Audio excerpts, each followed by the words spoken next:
Special Plan Commission meeting, recorded May 20th, 2026. I have 6 o'clock. I'll call the Special Plan Commission meeting to order. Director, can we get a roll call? Alderperson Kneebone. Here. Commissioner Artson. Here. Commissioner Beacom. Here. Commissioner Rice. Here. Commissioner Shady Strike. Here. Commissioner Schuler. Here. And the mayor is excused. All right. Item number, discussion and possible action on the comprehensive plan update process and progress. Mr. Clee-Smith. Sure, we'll get this started off and pass it along to Sam for any additional details. So at our last Special Plan Commission meeting, thank you, Shady Strike, for joining the team. So you're being brought up to speed on the update on the comprehensive plan. At our last meeting, we had discussed how the goals, objectives, and policies may have missed some opportunities to bring some of the content from our previous comprehensive plan into the fold. There were some major details that may have been missing from our last comprehensive plan. And so we did have some volunteerism from our wonderful Plan Commission to help ensure that that was happening. And so we had discussed that the goals, objectives, and policies from chapters 2 through 4 needed to be reworked. And while going through that process, Commissioner Schuler and myself did identify some additional portions of chapters 2 and 3 that needed to be revised, in addition to the comments that we received from the public and the input from those Plan Commission meetings. And so, just so you are aware, Commissioner Shady Strike and the rest of those of you who are in the room and the rest of the commission, our process for drafting the chapters, Sam is working with us to create the first draft. Commissioner Schuler and myself and the rest of the staff at the city are reviewing and revising that initial draft as much as we possibly can. So when we get to this point where you're getting a chance to see that draft, it has been reviewed by multiple sets of eyes for continuity, for quality of content, and trying to ensure that input from the public that has been gained over the past few years is integrated into the plan and to the draft chapters. We'll go through and make comments and revisions, and thanks to those of you in the public who have provided comment and also been making sure that the comment is fully detailed and comprehensive. We really appreciate your input, so thank you. We will continue to revise and rework the chapters as needed at the Plan Commission level, and then at that point, once the Plan Commission and public that have been participating are satisfied, forward that draft of the plan to Common Council, and that will be open for public comment as well. We will have a survey link for any chapter that reaches that point, and that will all be available on the city's website on the comprehensive plan page. Just a bit of a checkpoint for us all. At this point, the only chapter that has gone through the process all the way to that public survey and review and comment point is the Issues and Opportunities chapter. We have had several opportunities to review the Agriculture, Natural, and Cultural Resources chapter. We are taking our next review of the Housing chapter. We have had one review of the Utilities and Community Facilities chapter, and we have started to draft chapters 5 and 6, Transportation and Economic Development. Sam has requested some information from our department to move forward with the first draft of the Land Use chapter, so we are getting that box ready to turn green as well. Sam, was there any other details? Yeah, I was going to just say, bigger picture, the reason we ended up on this path is when I was first approached by city staff, we had a 400+ page comp plan plus a series of neighborhood plans that were several hundred more pages. So my initial assignment was to just smash it all together and get it nice and streamlined and easy to use, just because staff has such a full plate with development coming through. That's not to say I want to cut corners or, skimp on quality, but then in presenting those chapters initially, I realized, especially with Commissioner Schuler having such a deep history in this community, it was a lot of stuff that may have kind of slipped by my mind that I thought, okay, people might just automatically know that off the top of their head, or I'm not sure exactly what that is. He's reworking it because he understands more of why that was put in there. 10, 20 years ago before my time. So this draft cycled back to staff and Commissioner Schuler for that round of edits, and since there are quite a few, I did do the red line strikeout sort of format so that people could see what was changed. In the future, we'll try to have a more ready-to-go draft before it comes before Plan Commission, starting with me, and then staff sort of fact checks it or history checks it, and then it comes before the audience. So I think that's about it. All right. Chris? Great, thanks. And then I guess, yeah, Commissioner Schuler. Oh, yeah. Okay. I guess for anybody listening, I just wanted to talk about when it goes to council, it's not going to council for final approval. We decided as a group that it would be really good to keep the council informed step by step to show them how we're going about it, whatnot. If they have any questions, they can kind of preemptively cycle them back to us. So it'll all, I guess, as we accomplish this version of looking at the chapters, they just sort of get set aside for a little bit, considered to be in their preliminary form. And once we work through it, we'll go through again, bring the whole document together, and that'll what gets its official hearing and official voting, that type of a thing. So just because it's going to council doesn't mean that it's there for approval. It's there for, I guess, acknowledgement and feedback. Correct, and then thanks, Commissioner Schuler. I guess on that note, when it does reach council for review, at that point, that final draft will be updated or uploaded to the city website. It'll be available for public review and comment. There will be a survey included. There's some additional content as we discuss the various chapters of the comprehensive plan as we write them. There may be a couple of elements that we acknowledge are beneficial to include back in the issues and opportunities chapter, for example. So there may be some small additions or changes that when we finish all 9 chapters, we come back and point out a couple of those last additions before final recommendation. And the nice thing is you'll see all 9 chapters at once at the end, so you can see, did we forget something? No, it's over here instead of over here, or maybe we push it around. So that'll be nice when we get to that point. Okay. So, any questions about the process and or the progress? See, Alder Olson's online. In case Alder Olson has a comment.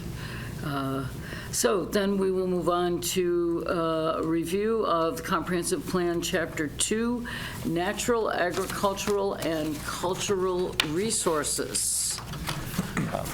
So before I pass the torch over to Sam for discussion on some of the major deletions or insertions, want to remind the commission and the public that if there are any clarifications that may be grammatical in nature or a date may be incorrect, I appreciate some of the emails that have been shared with us today. But if there are any grammatical, spelling clarifications or changes, please email those to us ahead of time if you've been given enough time to review the chapter. If not, please send those to us shortly after the meeting. But for the most part, we'll keep focused on high-level content within the chapters. So.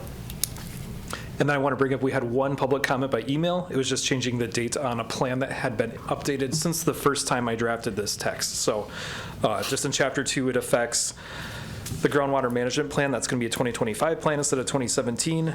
And then later, so that would be on page 22. And when I use the page number, I'm using the document page number, not the PDF page number. So then on page 30, we have that is mentioned again, so we'll switch it to 2025. And then the countywide water quality report is a 2022 plan instead of a 2017 plan. And there was a comment that Citizens Advisory Committee does not implement the plan, staff does, so I'll change the wording on that to say they guide the planning process, which is implemented, and the plan is implemented by staff, and that was it. So I feel like that's pretty straightforward and factual, so we'll make those changes if no one has any opposition.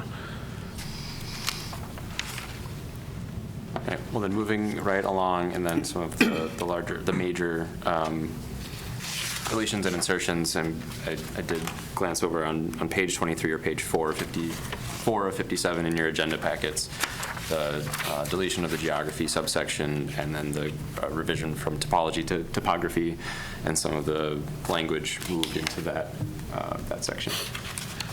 I would say whenever you see a giant paragraph crossed off, it's probably embedded somewhere else in the chapter just for better flow or for, whatever reason behind it.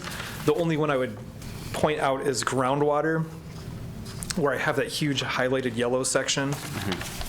Trying to find it. Page 30? Page 30. Yes. So we just, so there was, the area that's in yellow, there was a question of, is this too lengthy? Is it too much for a comp plan? We did discuss different portions of that area in previous comprehensive plans, so I didn't want to just go ahead and delete it without discussion. But in summary, it gets into the background of what groundwater is affected by, the different pesticides, herbicides affecting groundwater, how that affects humans, wildlife, the model that UW-Madison launched in the 1980 that has a contamination model in it, and then getting into the local groundwater planning efforts. So we can reword it, we can shrink it down, we can keep it exactly how it is, so I'm curious what people's thoughts are. My only concern with it was it's just sort of beyond the scope of the city. The context and environment for groundwater is important, but to kind of recap a lot of county planning for it seemed a little redundant or not as focused maybe on how it actually affects the city as it could be. So Makes sense. if it stays, it stays, and if it were to go, I don't know, a lot would be lost, but it's how do those things impact the city's resources? Granted, we exist within the larger resource, but I guess that was my tension point on that. Commissioner Arnson. To follow up on that, and that was kind of my thought too, is it brings in a lot of things kind of beyond the city's control, but what I liked is that it brought up things that the city should be aware of and the citizens should be aware of. I've been fairly involved in the county wellhead protection ordinance and those types of aspects, and the rural representatives have a lot more say and say it pretty strongly. The city has a big vested interest in it, and I don't hear much from the city supervisors. And I think this might be an avenue for saying, and maybe call out, it's groundwater, this is your drinking water supply, and you should be concerned about it, and these are things to be aware of, not that you can go out and do a whole lot about, but I think more of an awareness campaign. However that could be kind of done.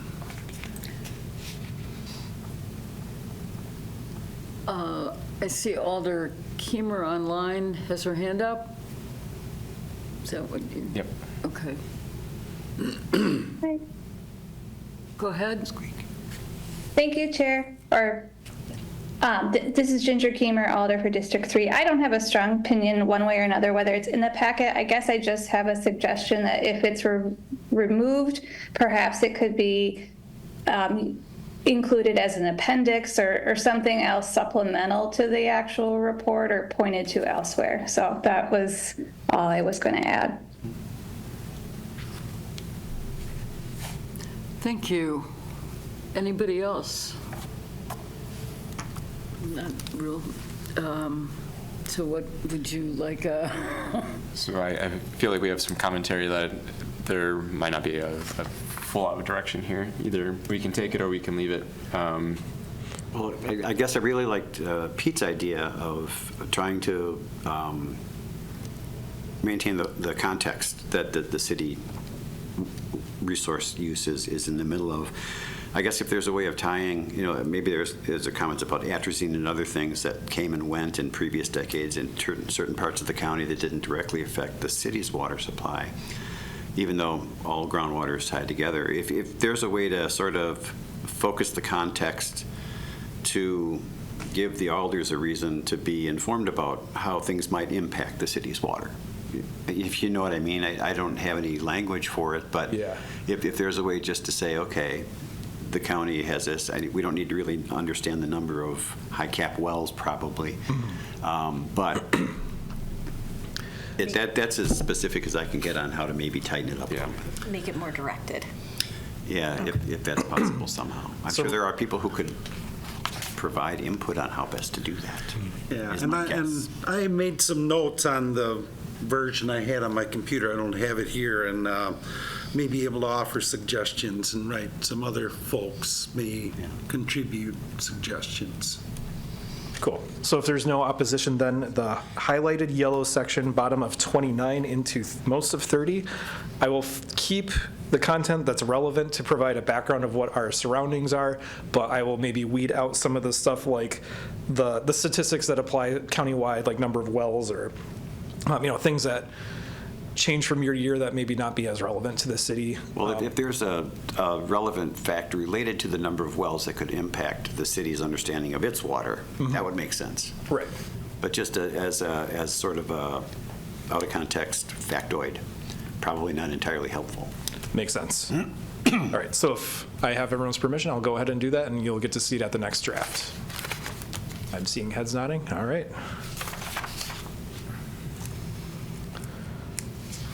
Right, and with that, then we'll move on to the section on environmentally sensitive areas. There was a few other additions between page 30 and 32 into 33, but there were a few, I guess one major change for the environmentally sensitive areas and striking some of the content.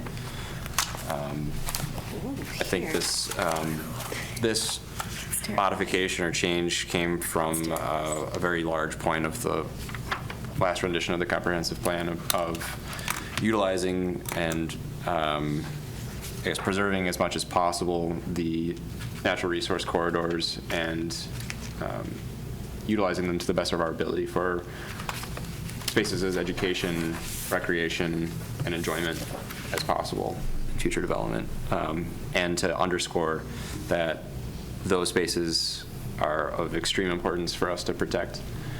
I believe Alder Newbone made a comment of some of the language to be a little bit more concrete, that these areas must be protected and preserved rather than should. And so I guess if there are any other comments on that direction, be happy to discuss that too. I was looking at, 33 of the document, 14 of 57 of the PDF, right at the first paragraph at the top. The last sentence says, because these areas provide unique habitat and irreplaceable social, cultural, and economic value, these areas should be protected. I thought perhaps that should say must be protected, considering they're under the heading of environmentally sensitive areas. So that was a suggestion that I thought I'd throw out and see what other folks felt about that. I concur. And I guess the other comment too in this is the focus on steep slopes. You'll see that has been removed because there are not a significant amount of steep slopes for us to be considerate of in development. So trying to keep this as relevant as possible to the residents and those who are working in the city, that was stricken as well.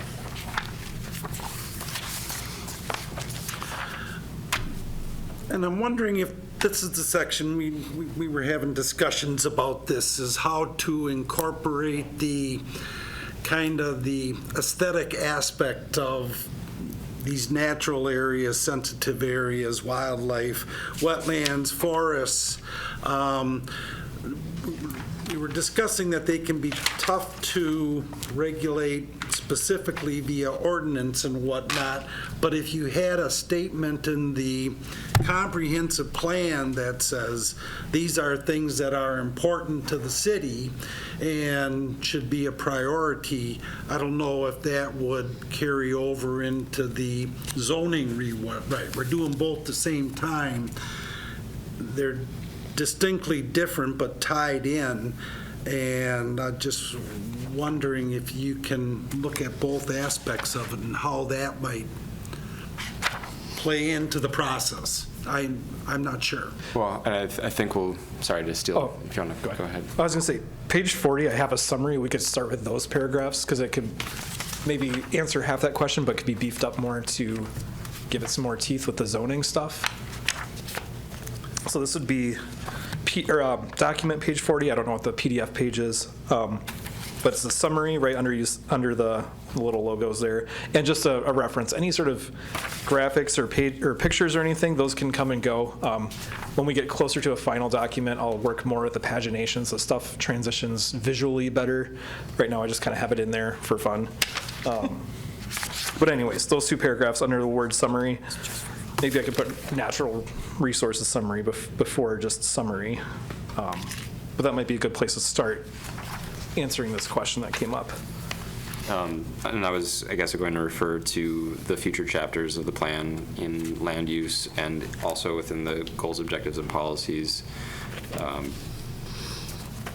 think you'll see in a little bit here in how the goals, objectives, and policies have been revised to include a little bit of additional language and teeth for protecting those areas. Hopefully that's evident. All right, yeah, I don't specifically recall, but that was just my thought going through here. And I had a little bit of deja vu going through this packet, saying, didn't I see some of this before? It looks familiar, and it took me a while to come around.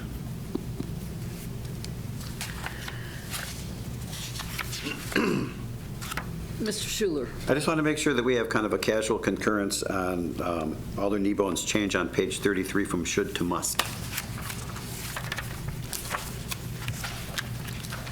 Top of the page 33 of the draft. Last sentence there in that green paragraph, should change to must. Several of us thought it was okay. Just want to make sure it's okay with everybody.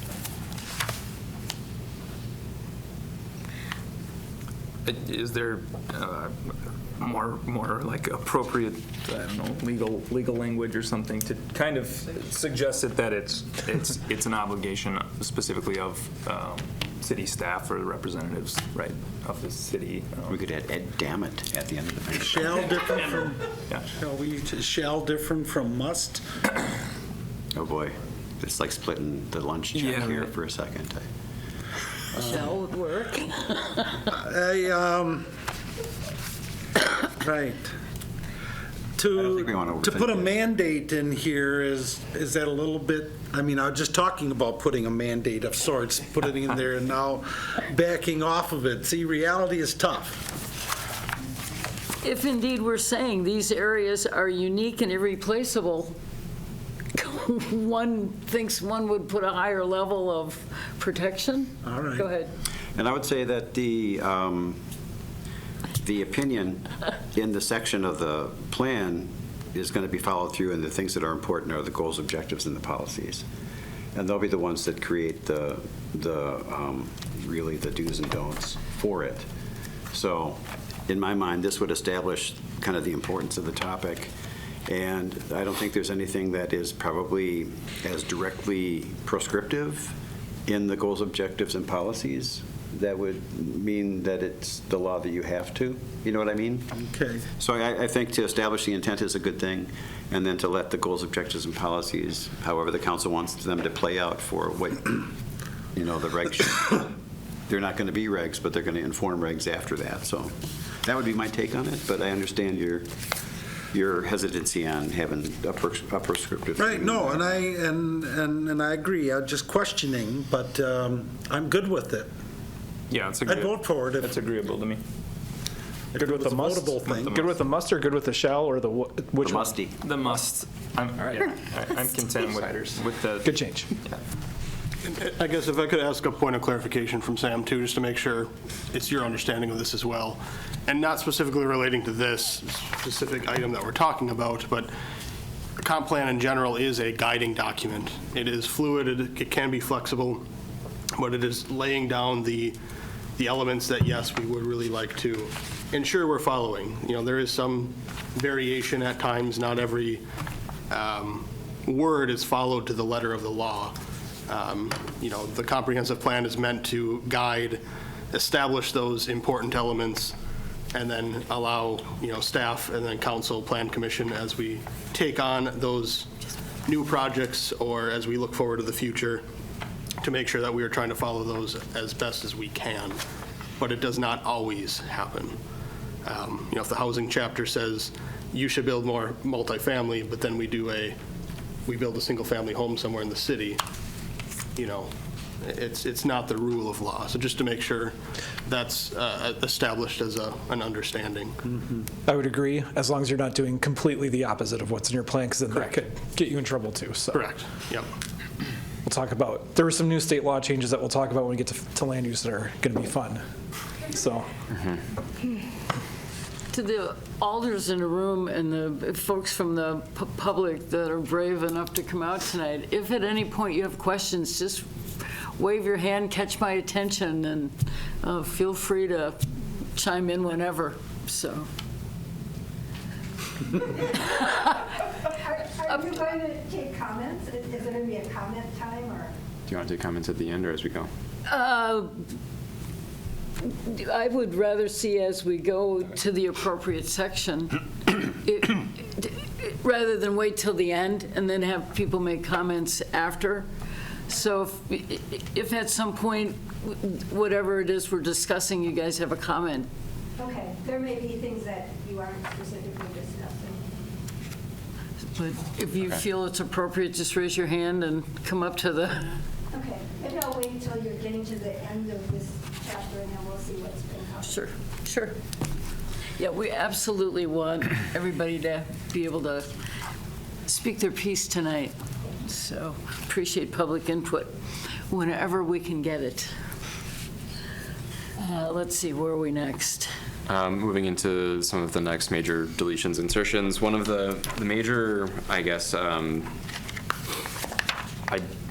pieces of identity for the city of Stevens Point that felt like it was needing a little bit of additional attention within the chapter was directly addressing environmental sustainability and discussing our sustainability efforts. So on page 36 or page 17 of 57 within your packets, an additional paragraph was added to recognize or to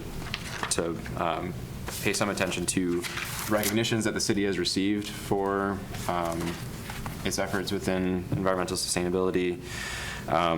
There are a few other sections where we've discussed development patterns and how that relates to sustainability as well. But we did want to make sure that there was some of that recognition paid.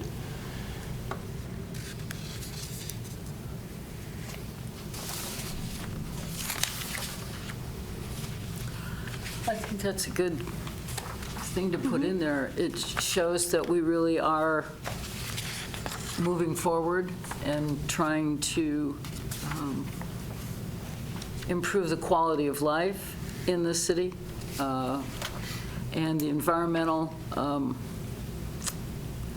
situation with all the trees and all of that good stuff. I think, we need to pat ourselves on the back every once in a while if we're doing something right. And that kind of ties into what I was talking about before, the calling out that, Tree City USA, Bird City, that, and putting that out there as an important aspect of our plan.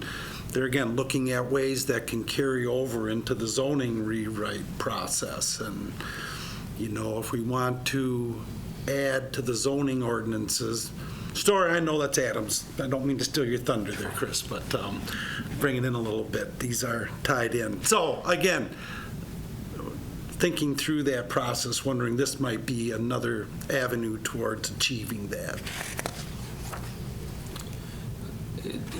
Does it make sense in this document to kind of nod to that, basically just that these awards came with some requirements for compliance, and maybe that there's kind of continued compliance requirements, and that those should be obviously pursued, as well as again kind of pointing to this effort to pursue these sustainability accolades, and that's something that should kind of continuously be reviewed for what other types of awards or recognition should be continuously pursued. So, again, future city officials and commissions should be on the lookout for other similar recognition and opportunities to pursue in the future. And I would say that beyond compliance, it would be attainment or achievement. Yeah. Because I guess compliance would imply that we have to do something, and the attaining or achieving of it means that we're really going out and trying to do it. So what it does take to maintain the achievement won't be good. I think it's a great point. Yeah. I would also suggest adding like the year we started receiving these awards, just to underscore like the duration. Like since 2015, or what have you. Good idea. Sometimes that historical aspect can be really impactful to anybody who may be reading this document. I'm not sure if it would be in this section, but the National Weather Service gave point storm ready designation because of our ability to disseminate severe weather information. So we've got another sign to put up. I don't know if that would be included in this. I'll let you guys want to decide if that's another one of those little things we've attained that would be worth mentioning in the comprehensive plan. But that just happened the last couple, 3 months, I think. Yeah, or even like in the appendix list of environmental awards. Something that is referenceable. I know, sorry. I'm adding to your work plate. No, it's all good. As long as someone can find those dates, I might be able to find a few. Like if you go to Bird City USA, I think theirs gives you the since whatever date. I don't know about all the others, but just to summarize conversation so far, just adding maybe a sentence or two, stressing that this is an achievement that we need to maintain, and adding the dates if we can find them. And then National Weather Service storm ready designation, I think that fits perfectly in this paragraph. I can't think of another place in here that it would apply more to, because it is kind of like an external achievement sort of thing that's related to natural resources. So I guess not to nitpick, we would be, our intent would be to maintain it. It's not something we need to maintain because that implies that we're supposed to do it again. And I know it's kind of nuancy for whoever's reading it, but it's just, I think most of the details like that are sort of to establish the basic philosophy of the city toward how it develops, whether it be the natural environment or whatever the topic's going to be. And I think anything that can be used in a kind of direct and concise way to underpin that is time well spent in the text. cool, I can do that. I did want to take a second to circle back to Commissioner Arnsted's comments about, zoning and sustainability and the interconnectedness there. Earlier on in the chapter, and this was an addition that was, or a revision that was made that was a little bit larger, I just didn't put it on the slide.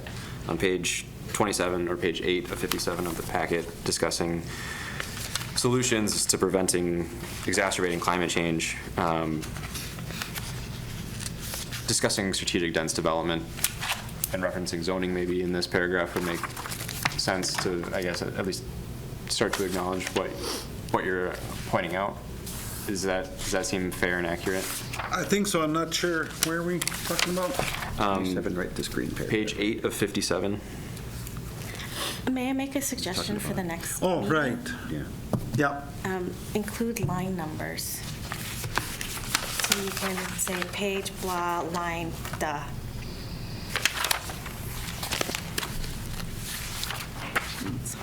The general nature of your It's nitpicky but helpful. was what Chris was saying. As a place to maybe incorporate something. Using those tools to try to build things in. Sorry to revise on the fly, but I just wanted to make sure that comment was addressed because didn't feel like it was. Thumbs up. Got a thumbs up. So just to clarify, I'm not suggesting that that paragraph resolves your comment, but does that seem like an appropriate place then if any changes should be made? Or Yeah, and I didn't have any absolute convictions on what should be in there, but I wanted to toss out the idea, and again, I leave it to you guys to see what's appropriate and to make it work, and if that looks like it works, that's fine.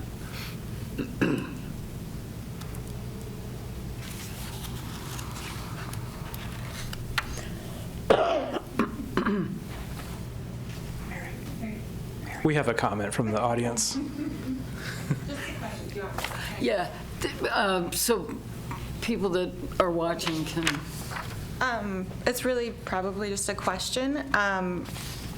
I guess I'm not as familiar with these awards, and I didn't know that it wasn't just because we have a lot of birds that we're Bird City or that we have a lot of trees. So maybe if there's an appendix that kind of lists like what had to be done to achieve them, and also what decisions, I think just framing that, thinking about wanting to kind of attain these awards again, and what that would mean in terms of like the decisions made throughout the next 10 years might be helpful if someone isn't as familiar with what these awards are. Does that make sense? Yeah, okay. It's a very good idea. And not to push back, but being a comprehensive plan, there is kind of a limit that we have to cut off in terms of level of detail. There are a lot of good ideas, but my fear with putting that stuff in here is if the program itself were to change, then we would not be as accurate. But we can reference saying, these all have websites where you can find the requirements, just so people know where to go. Like things that historically impacted, like, I guess just to frame, like, when you're making decisions. I guess I'm not necessarily just like the description of the award, but just to frame that as you're voting and making decisions in the future, this is kind of what we've strived for in the past. And like, again, I just thought Bird City was because we have a lot of birds. I didn't realize that we were actually like doing stuff to get these names. So I totally get what you're saying, but just more to like guide future decisions. Yes. So it sounds like it'd be helpful to have something like Bird City USA isn't just, we have a lot of birds. We have met certain criteria that organization puts out regarding habitat management. Hosting an event, I think, is one of them. I forget what some of the others are. It's been a while since I've... Exactly. I concur. Okay, that's a good level of detail then. I can do that. Remind me what page I was on. I've been bouncing around. 36. 36, yeah. Thank you. Andrea Olson's hand raised online. I see Alder Olson has got your hand up. Go ahead, Alder Olson, with your comment. Yeah, along the lines with just the last comment that was said, I know that our city has gotten a bunch of awards, but one thing I've always been wondering, do we still have, I'm guessing this might be outside of this too, but do we still have those awards, or were those awards just for a specific year? Because some awards require compliance in the future to get awarded them again. So that's just always been something on my mind when I'm looking at the awards on our city's website, but also I'm guessing it would be too specific for here in the comprehensive plan. But it was just a thought that I was pondering. And then I wasn't sure where, like, if we're doing anything with green infrastructure, where that would go, because that can play into the strategic policy and planning that we're doing, and things like what are we doing for City Hall? What are we doing for our other buildings or future builds? What do we encourage? So that was another thing. And going along with like the Clean Wisconsin Green Infrastructure Toolkit, I know that they have some suggestions too there for how to integrate things. So I think this list of awards is primarily, if not totally, the ongoing ones where you have to do something every single year rather than like a one-time, we were the best city in 2020 or whatever. But I can make note of that they are ongoing obligations to maintain those status for those. And then the part two question, I actually had that question too, because, where was it? We were just there. There was a comment in this chapter about green infrastructure, and it had been suggested to be deleted. Excuse me. Okay, this is on page 27, under the climate change section. So page 27, third paragraph from the bottom that is struck out. We mentioned green infrastructure. And there's also an opportunity in utilities and community facilities, chapter 4, and transportation, chapter 5, to include some of that there where it might be more appropriate than in here. So I don't have a strong opinion. I'm just thinking we should address it somehow. I like the public facilities element for that to be more expansive. if there's a way to, I guess, include as an inclination of the council to pursue that type of sustainability, and then have the specifics be, if it's for the infrastructure, more in the community, public facilities and community facilities element. I mean, obviously, from chapter to chapter, there should be threads of continuity of thought on things, and that's maybe a way to do that.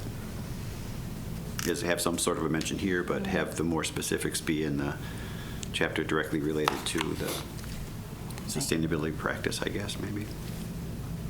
Yeah, it looks like on page 42, specifically under renewable energy, there is kind of that type of redirect. And so maybe something similar is appropriate at additional points throughout this chapter, I guess, but I would leave that up to city staff to find appropriate opportunities, again, for just that redirect if there's more in-depth information later in the plan. I think that makes sense, because chapter 4 is when you start getting into more things that are built, whereas this chapter is more things that are natural. So I'll do a cross-reference for green infrastructure and renewables and whatever else. We talk about it more in chapter 4, and then we'll work on chapter 4 to make sure those get in there. Does that work for everyone? I think it's similar to how we reference, the economic development chapter throughout here too. So I'm happy to work with you on that.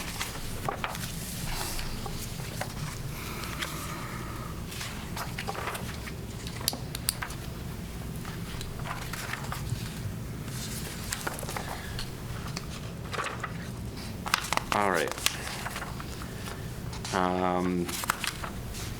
Past sustainability efforts, cultural resources, under cultural offerings, a significant amount of content was added to make sure that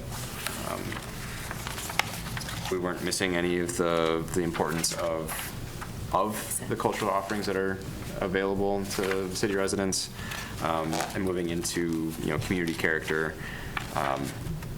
And I think this relates similarly to the acknowledgements within the sustainability efforts, that we are pointing out a method of achieving or moving forward some of those elements of cultural offerings or community character for us to discuss within the goals, objectives, and policies. So on page 39 and page 40, making some significant additions, as well as I guess a method for us as a city to support those efforts.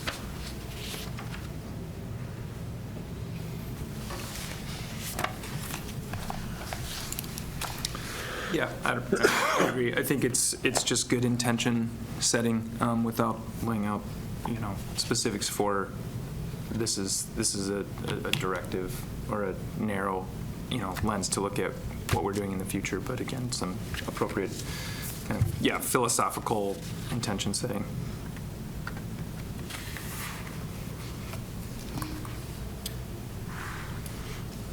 Mm-hmm.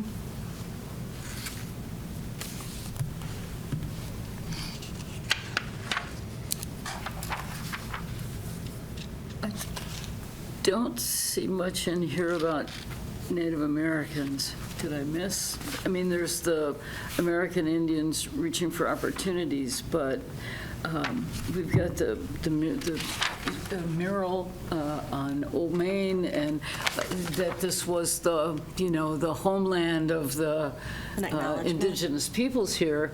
I think they deserve a nod. Yeah, I was just wondering if there needs to be a land acknowledgement somewhere. I'm not sure where it fits in, but maybe. It could be something in here, in prehistory, the whatever, Ho-Chunk, and these tribes were here, and there are many remnants of their culture in the city. The Old Main's on a burial ground, I guess, so. So in chapter 1, we had a very brief paragraph, and that was it. That may be earlier that I don't remember. Do you want me to read that paragraph? I've got it up on my phone. I'll read it. So in chapter 1, which we had reviewed earlier, We put an overview of the city's history is available on the Wisconsin Historical Society's website. In summary, the Wisconsin River has been inhabited for over 10,000 years. Members of the Ho-Chunk, Menominee, and Ojibwe tribes occupied present-day Portage County prior to an influx of European settlement. Settlement in the early 19th century brought ag and industry. That's basically it. And then more of the modern day stuff. So That's good, then. Thank you. Yeah. And the current beginning paragraph under cultural resources does say that the Wisconsin River played an instrumental role in the city's history, and indigenous and post-settlement historical sites are scattered throughout the area, both within and outside the city limits. That would be a spot if you wanted to somehow amplify some part of that connection with pre-settlement.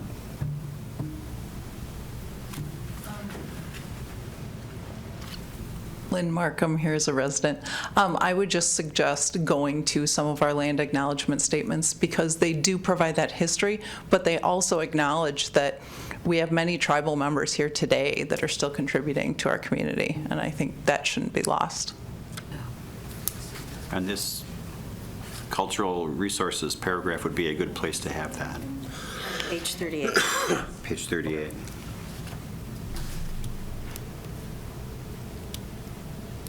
That would be an ideal spot to. I agree. And Lynn says that the college has a land acknowledgement, so we can dig that up. Great, thank you, Does the Lynn. city have one? We're not sure. You'd have to ask the mayor. Okay. Research project.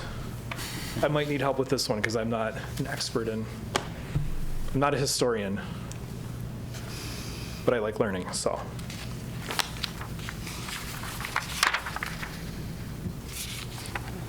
Thanks, everyone. And then transitioning to another big bulk of changes and additions and deletions.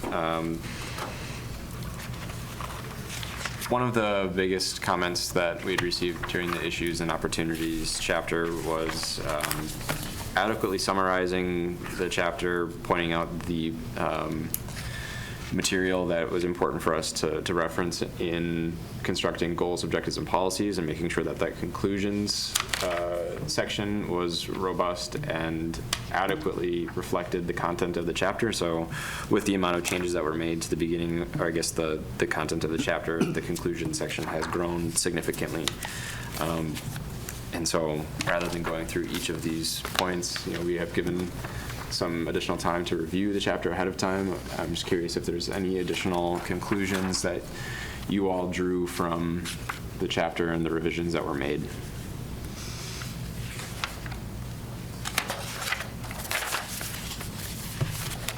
I don't see anybody online yet.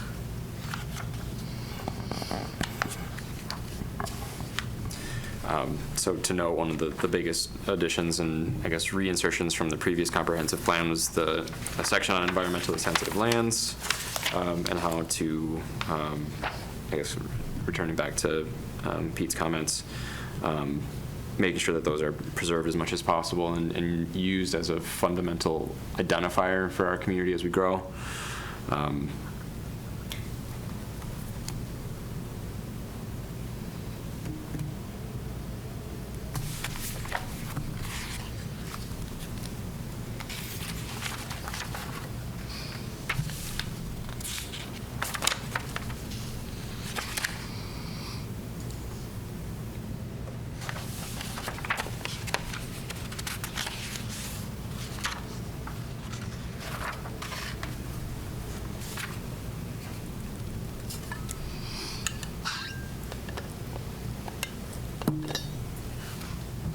I think it's important to point those things out, sensitive areas that we value and would like to preserve. I think it's appropriate in a plan like this or a document like this to say these are the important things and we recognize how fortunate we are to have them and how much we've lost in the past, and that we don't want to do that again willy-nilly. So, and ties into, you know, the fact that we're a higher flyer bird city and a tree city, and that we care about these kinds of things. These are important to the community, to our quality of life. So I like to see things like that. Anybody else? One of the, I guess, the big points within that section that I wanted to underscore when we discussed this was the last paragraph, and if the environmentally sensitive areas continue to be a big priority for us to maintain, and we want to increase public use, enjoyment, and education with those spaces, there are ways for us to do that as a city, to develop strategically and wisely around those areas, to funnel activity, whether or not that's residential density or commercial activity close to but not directly within those corridors. Just thinking about some of the plans that we've recently adopted with the Downtown Targeted Area Master Plan, for example, and the use of the Chase Bank site as a big community asset.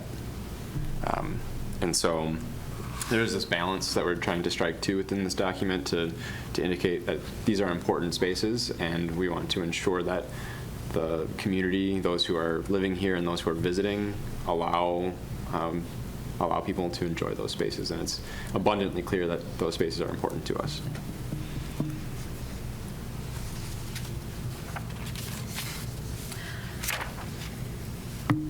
Okay, sounds like Comments? No notes. No notes. Okay. all good then. And then, with that being said, Commissioner Schuler and I took a very hefty axe to the goals, objectives, and policies and replanted some seeds. And so I won't go through and reread all of the goals, objectives, and policies that were included, but there are a significant number of these that were modified based on the language from our previous comprehensive plan, as well as some of the additions and insertions that we've gone over today. So I'm looking for any additional comment on the changes there. And Sam, if there's anything else that you'd like to point out. I try to make it as legible as possible, which is complicated with track changes, but let me know if you have suggestions. Go ahead. One of them I decided to illustrate. I think a picture's worth 1,000 words. So.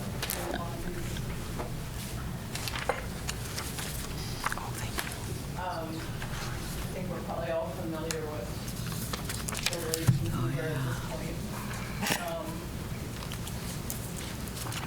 Thank you. Make sure. To me, the clearing of that site made it abundantly clear what our ordinances do and don't say.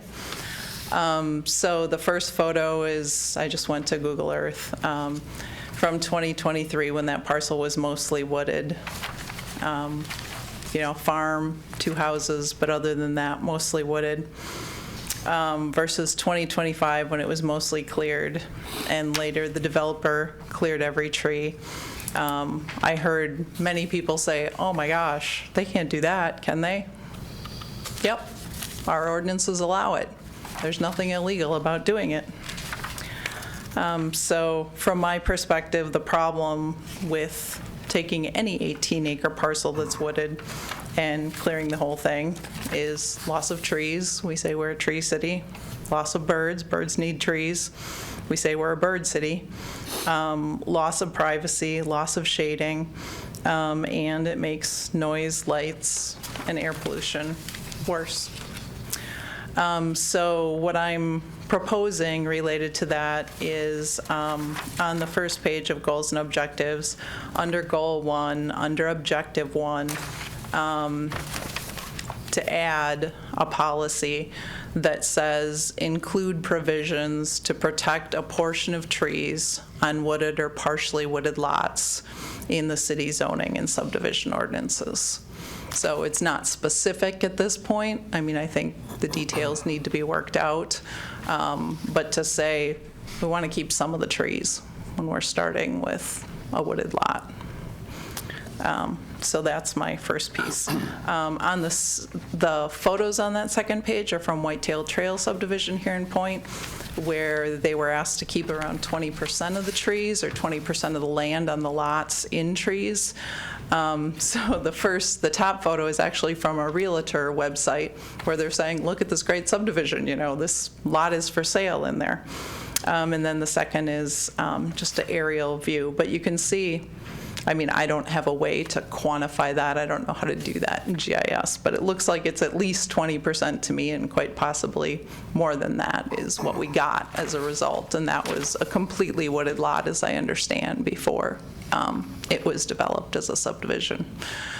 And so then, just because I'm curious and I love running around using my Merlin app, I went out there this morning to Whitetail Trail subdivision, and these are the birds that I heard in about 25 minutes.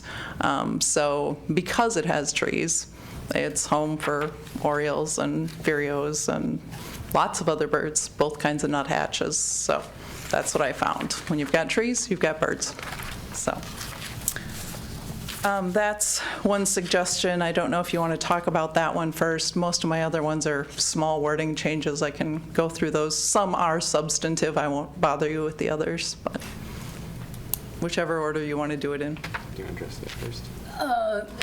I don't mind going with this one. I agree with Lynn. I think we could determine a certain percentage of a lot that should not be clear-cut and put that, and I don't know if that, we encode that in our zoning ordinances, or? Yeah, and I just want to make a comment to that too. So now having dealt with Forest Creek, we do have a provision in there that is, subdivision as well. And this is one of those items where I just want to again bring up this guiding document. There's always when you put it into practice, there's always a use scenario which can vary. So for Forest Creek, for an example, a little bit smaller lots than what is out in Whitetail, a little denser. So as one of our goals in housing is to look at density, make sure that we're doing proper infill, things like that, which I guess we haven't gotten to that section yet, but as I assume it would be. As you look at density, there's always that balance of what requirement do you place on keeping of trees? Because there's a few things where if we were to keep 20% of the trees on one of those Forest Creek lots, we wouldn't be building on it. So just a note there, again, guiding. The details have to be worked out, of course. Like you said, there's something that I'm sure it can put in there.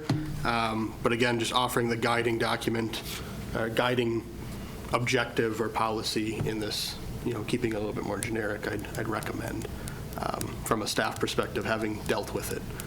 Chris? I'd agree with that. I don't think you can do this on a parcel basis. It's too limiting. Really, if we're talking about Tree City USA or other designations, you're talking about the sum of the city. And I had considered for Goal 1, Objective 2, because there isn't a lot of teeth in there for our woodlands, something with canopy goals. We've got 46.5% canopy. State of Maryland, about a decade ago, instituted a no net loss on its tree canopy, but I don't know that even the city can do that. I think we can have goals, but to tell somebody who has private land that they can't do this, we're going to be shooting ourselves in the foot down the road, because it sounds good now, but I think our staff is going to be hamstrung by that. I think it would be more of a city goal to maintain certain levels, and that's really what those designations Arbor Day has for Tree City USA and others, but to do it on a lot-by-lot basis, I think would be a disaster. Yeah, I guess a couple comments. One, right, to your point, Director, right, it's zoning level conversation, obviously, for another time. I do think Objective 1, Policy 1, so Goal 1, Objective 1, Policy 1, it is pretty broad stroke, but right, it does set some intention to protect sensitive lands. You could call out forests specifically. It certainly says wildlife habitat, and I think, most forests would fall under that. Certainly, again, alludes to having some more conversation in, again, a zoning context, and I think that's certainly worth bringing up to Adam for those discussions. I think, yeah, Commissioner Beacom's got some points here. Right, when we're thinking about small scale city lots, that's hard to probably set limits on that level, but maybe there is in the example you brought forth, right? When we're looking at large parcel redevelopment or single large parcel development, maybe there's opportunity for some protective language in there, but I think, yeah, bigger conversation for some more zoning oriented discussion, I think. Yeah, go. Whoever, do you want? Oh, okay. I would suggest that in Goal 1, Objective 1, Policy 1, after steep slopes, add wooded areas, just as a general idea holder for what to protect, and we can get into more specifics, yep. I guess, either in zoning, or you could even add something under Objective 2 that specifically talks toward the idea of, and I guess it's a question of how generally but effectively you want to explain you want to keep as many trees as possible. Is it tree cover? Is it, you go to some places like Mequon where they got a tree board and you've got anything beyond a DBH of X amount of inches has to be maintained on a site, or, that depends on how into it you want to get for regulatory purposes, right? But I think if something in those two spots, the first one in particular, you at least have established the intent to make it a consideration. I don't know how to play it out, though. Yeah, I was just going to throw out some resources. So when I lived more in southern Wisconsin, I came across some of these ordinances where they'd go by the diameter of the tree, but southern Wisconsin's much more oak heavy, and I think in a pine heavy area, I don't know if those would work as well because they're skinnier. Tension zone, yes. I live in Marathon County. I'm above the tension zone. But also in practice, my neighborhood was a pine plantation for red pine, so it's all on a grid, and I've kept most of mine, but some people are aging in place, and because of their age, the needles are hard to keep up with, and a lot of people are just cutting them all down. And so it's like you can plat the subdivision, but then 10 years from now, someone else might move in and cut them all down. Then who enforces what? And yeah, so it does get complicated. So Town of Rome, or I don't know if it's Town of Rome or the Lake Arrowhead Association, either an ordinance or a covenant, one of the two, has a canopy or coverage one, and I forget what it is offhand, but just throwing that out there in case anyone wants to look into any of those, that they're out there. I think City of Madison has one that's oak related, just in case you want to look at that on your own time between now and the next meeting. But I agree with, it's really easy to put woodlands in that Goal 1, Objective 1, Policy 1 under that list. I think that makes sense. So I will go ahead and do that unless there's opposition.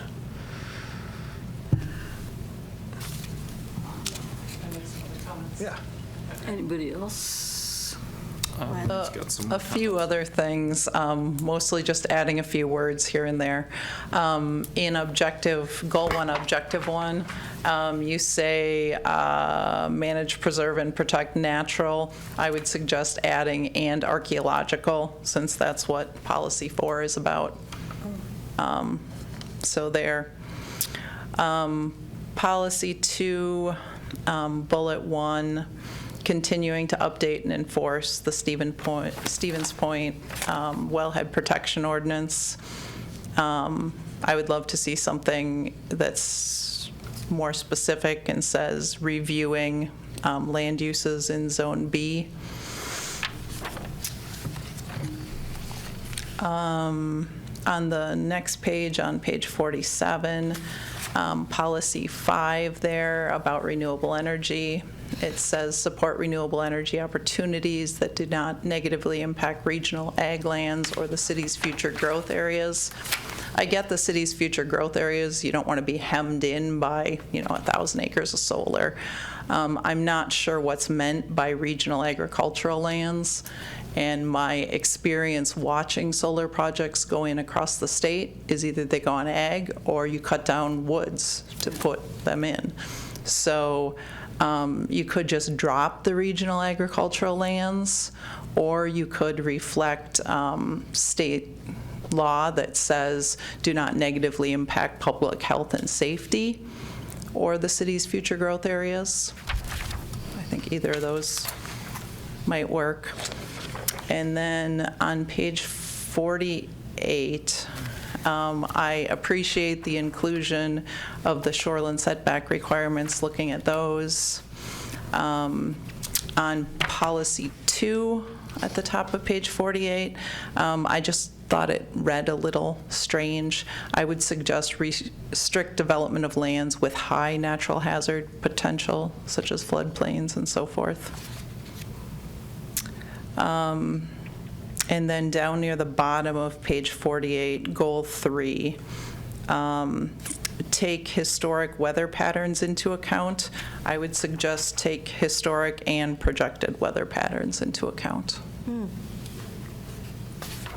I think that's all of my suggestions. Yes.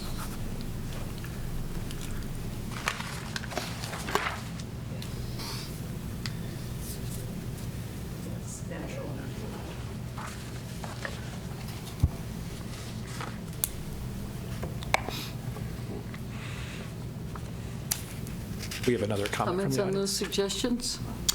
Finish that up first. I think they're very good Yeah, I suggestions. think those are all appropriate. Good. There was one that was or do you want to drop the ag land for the solar, or do you want to make it health and safety? Is that the wording? Public health, safety, and welfare? State law just says public health and safety. Got it. Public safety and health. So do we want to put health and safety in there, or, okay. And that would replace agriculture, or regional agricultural lands, Yes. wording wise. Okay.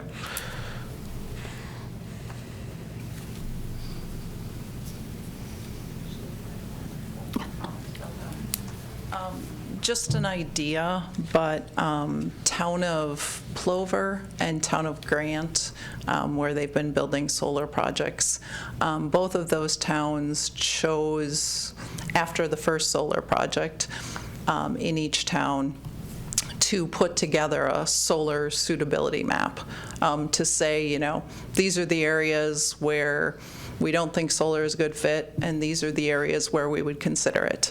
And I understand the city is at a very different scale. You know, you're not looking at large projects, but, you know, maybe you are looking at a 5-acre project somewhere in the city. City of Marshfield has a solar project going in to protect their well, to ensure that it's not polluted or help protect it, the water quality in the future. So that's just another thing that could be put in the comp plan if you wanted to, related to renewable energy, that you would actually develop some sort of map saying where you think it would be suitable or not suitable.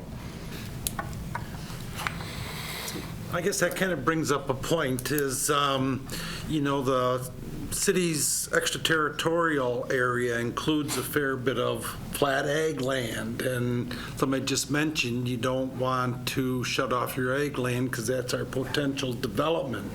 Is that something we could, I don't know if we can do anything about. I think municipalities have a tough time stopping those projects, but if we had some type of plan looking at, again, not our city area so much, but the extraterritorial area down in Stockton, how can we protect our expansion direction, really? Somebody put the big solar field between city limits and Highway J. Our expansion options are limited. I don't know if we can do anything about that, but something to think about. I mean, probably among the greatest threats to prime ag land right now are solar, wind, and data centers. And so a lot of municipalities are faced with coming up with not just trying to provide guidance on how they go in, but a lot of data centers are only going to last a decade.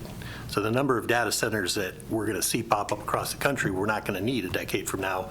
So we're going to have this problem of lost land with nothing to do with it. So also guidance on the back end. So when you no longer have the need for the installation, what's your plan? Two comments. One, on the solar side of things, yes, I agree that whether you're a city, town, whatever, you don't have a lot of say in the Public Service Commission process related to those. However, Town of Plover has found it helpful to have their map, and when the new developer comes along, Jim told them, here's our map, and they said, oh. Basically just, you're organized, you know what you want and don't want, and that makes a difference, even if it's not legal, whatever, authority. Just be less reactive. Right, Yeah. right. And then related to the data centers, I'm, with my work hat on, I'm just getting going on that. And within a little while, probably a month, we'll have, options, a piece written about zoning and options related to data centers. And so, you could say that you want to consider policies related to data centers in this area, or however you want to say it, just to put that on the list of things to do.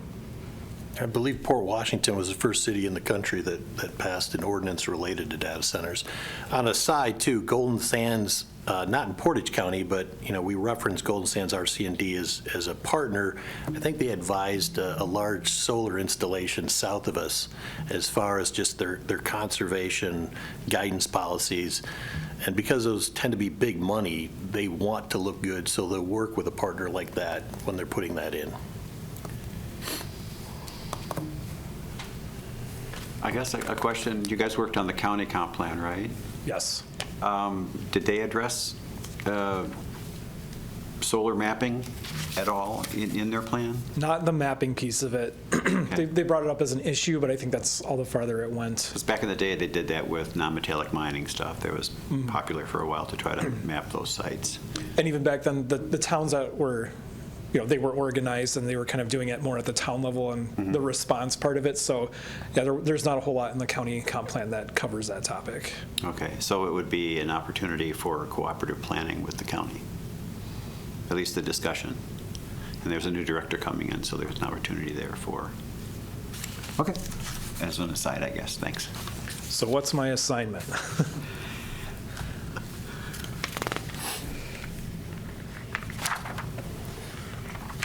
Well, and this can come up in the land use chapter too, because that's when we do more of the mapping. But between now and then, we should probably discuss what our action plan is going to be to. so there is a section in this chapter that talks about how there isn't a likelihood of large-scale projects, but local, small, individual projects are encouraged.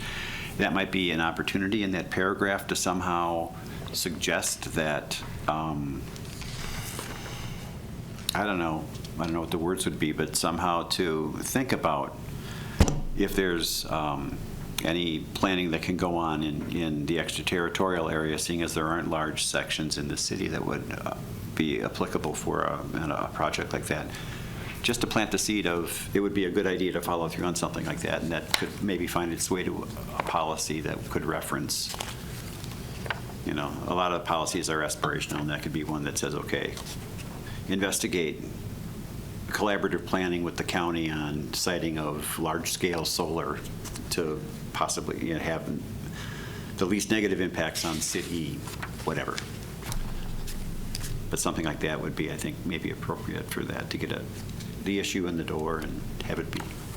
And I don't think we mentioned joint development agreements or some of the other tools that are out there. Well, there's an intergov, probably an element where we could talk about that, right? It can go to a variety of places. So I think we should have something in the body of the chapter saying these are the tools that are available, and then something at the end of the chapter, whichever one it goes into, saying we should investigate this approach. Yeah. Cool. And then I had one question really quick on that wellhead comment that Lynn had. Reviewing land uses in Zone B, are you talking about reviewing the permits or reviewing the list of uses that are permitted? Okay. And is there a direction that you, is there a recurring problem, or is there? Gas stations. Yes. I'm sorry, it's just chilly for lunch. Did you say gas stations? No, I would never say that. Okay. Not just a feel good, continue to review your permits. Yeah.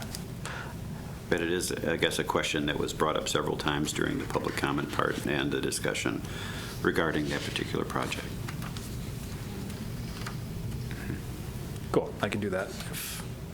It sounds like it was unanimous with all the goal objective policy stuff that Lynn brought, other than we talked through the Woodland one, but good. Cool, then I don't have any more questions. I think Chris had some comments too.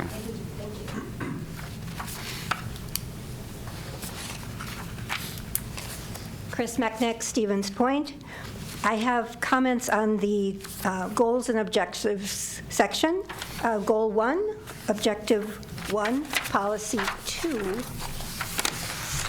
Continuing to work with nearby municipalities to support actions and local regulations that protect the Stevens Point water supply. And I would add the water supplies of neighboring communities. Damn it. Somebody set a precedent for that already. We've been over this ground, that groundwater is a single resource that doesn't respect political boundaries. I understand this is the city's plan, but it seems a little presumptive, like everyone's going to work with us to protect our water supply, end of sentence, and we're not going to consider anybody else's water supply. This commitment to protect water supplies of neighboring communities is already in several of our documents. The 1995 boundary agreement with the town of Plover that was supposed to protect the village of Whiting's wells. It's also part of the current Stevens Point Wellhead Protection Ordinance.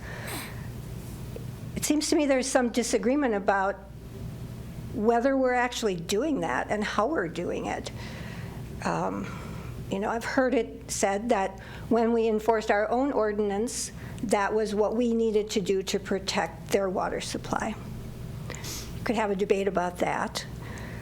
But regardless, with the quick trip situation, I think we can see there are limitations and obstacles to actually protecting a neighboring community's water supply.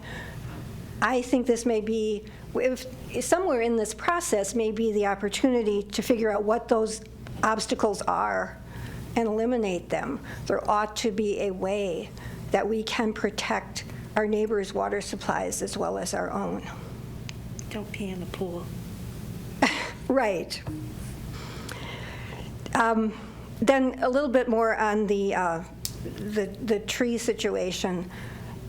I understand what Commissioner Beacom said about the limitations to what you can require somebody to do on their property. On the other hand, from a layperson's perspective, that's sort of what zoning does. And again, I was going to talk about this a little bit in the housing section, but I think there's a quality of life issue when someone has free rein to completely change the characteristics of a neighborhood. And something in there needs to be some compromise in there as well. The last thing I had on this was Goal 1, Objective 1, Policy 4, where we're saying encourage native trees and plantings when reviewing required landscaping and development and right-of-way projects. I totally agree with that. It seems to me that maybe in the city we have some problems with how we interpret that. We have recently had some controversy about native plantings in the boulevard space.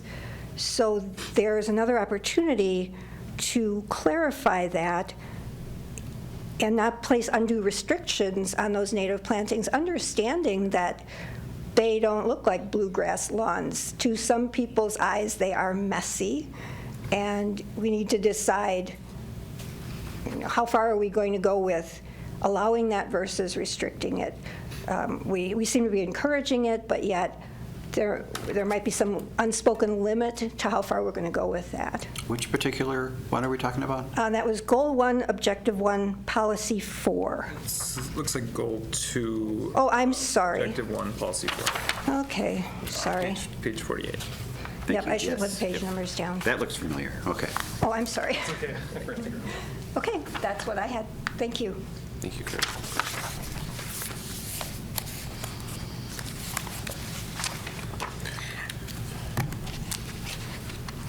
Just a quick comment on that.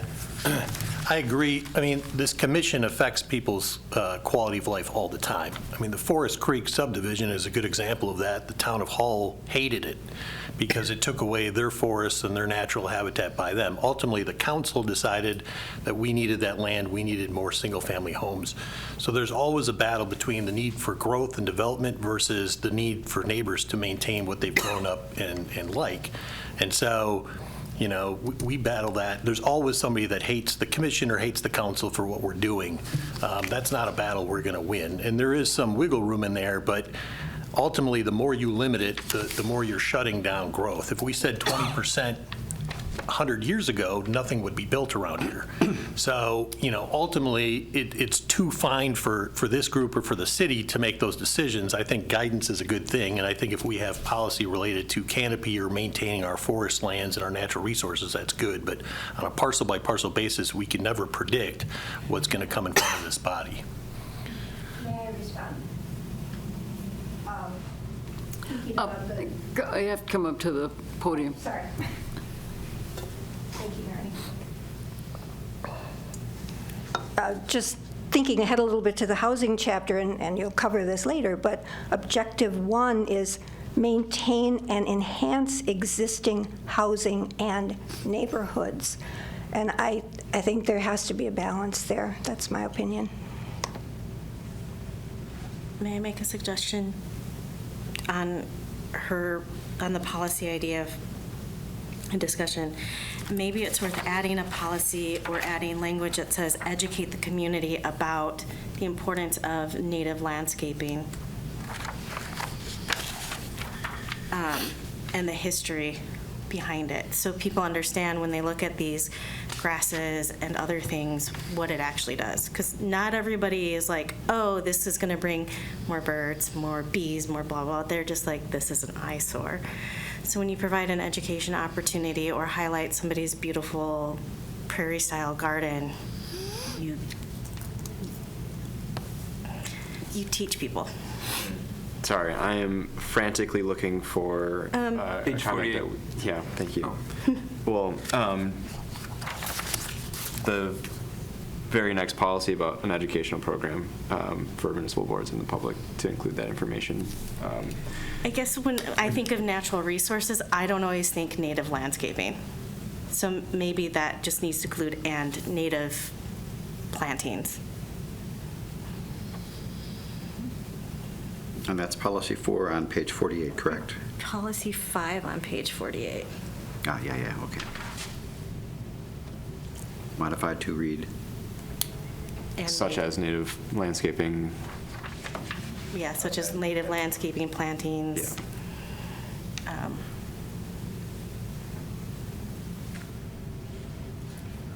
Okay. And we concur that that should be a part of it?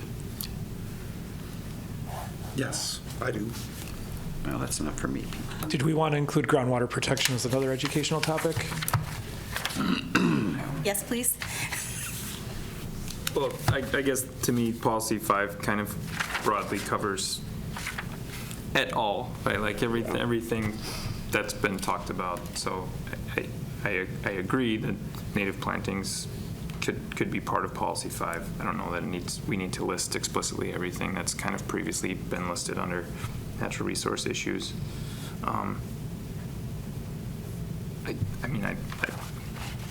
I think point taken about, for one of the reasons people don't like it is the lack of education, lack of understanding about it.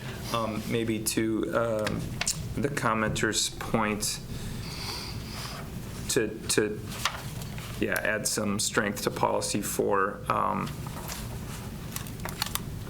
Encourage native trees plantings when reviewing landscaping development, right-of-way projects, and maybe something about just aligning I don't know, like lawn ordinances appropriately or something. I mean, it seems like maybe that's where you were most concerned, was that there may be an enforcement issue if native landscaping became rampant, that the city would push back, or neighbors would push back on it. But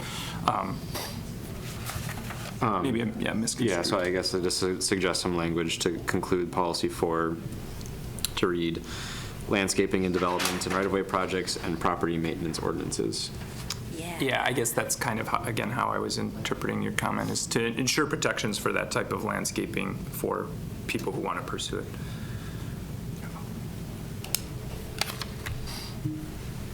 Yes, and Lynn just informed me that the controversy that I heard about was satisfactorily resolved with the landscaping in the boulevards, so some of that's already been taken care of. Sure. Thanks. But the idea remains. Yeah. Okay, so what am I changing anything for policy 4 on page 47? I think Chris took some basic notes, yeah, just to include. Yeah, policy 4 on page 48. 48, okay. Yep.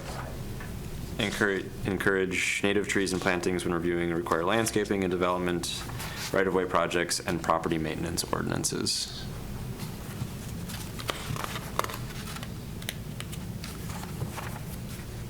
And then for policy 5, are we elaborating on those educational pieces, or are we just saying, just keeping it broad?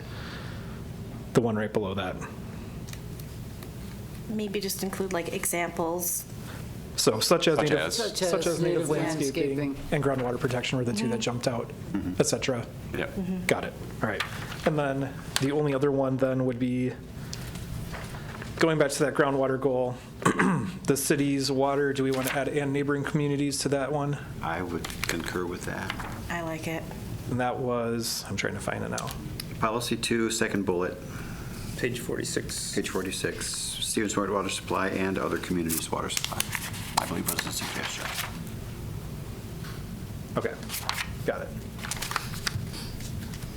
Excellent.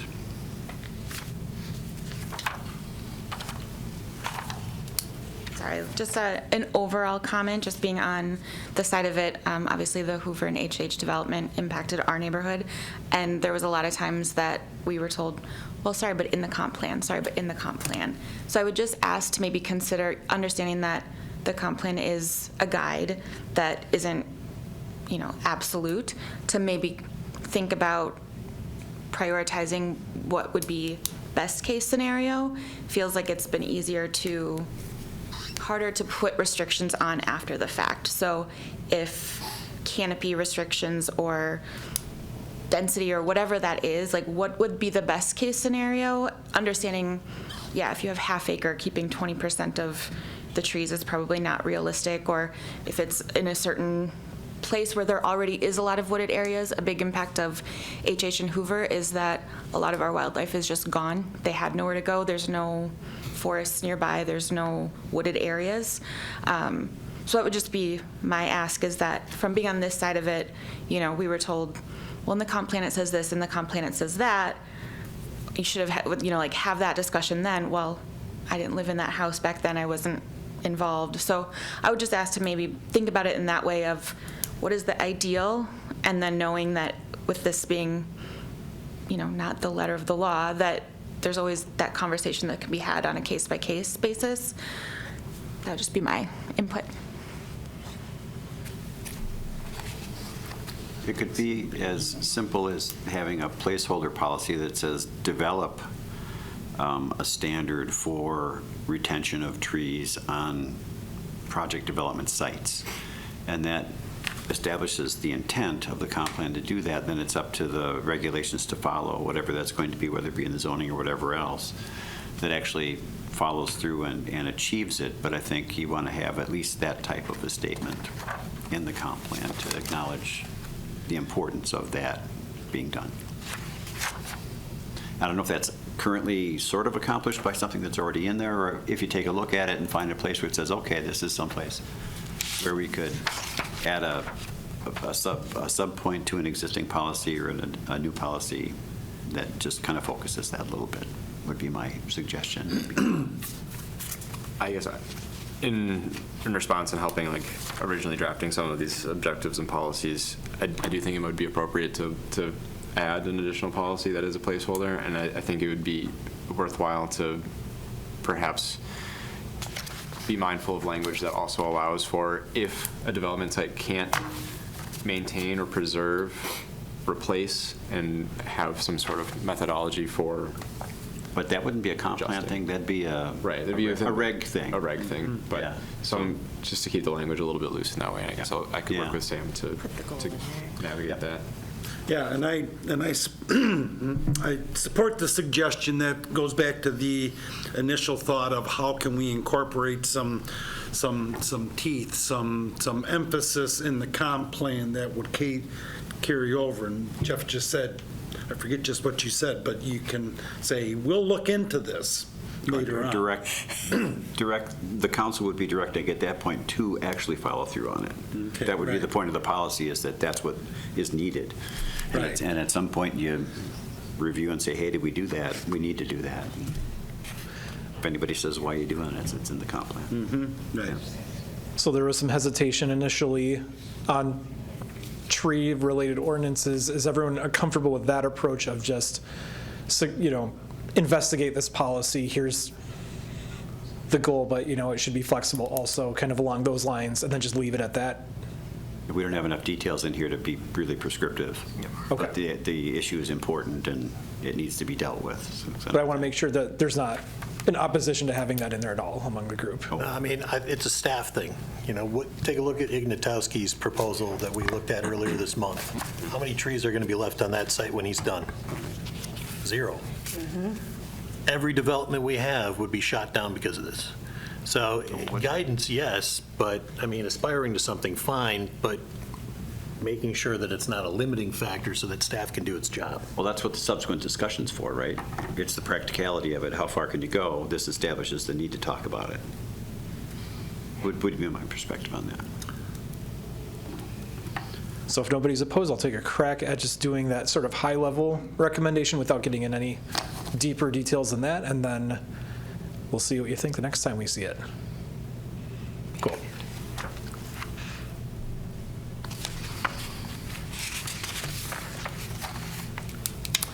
So I guess this puts a bow then on Chapter 2 for now. We have a few changes to make based on the discussion today.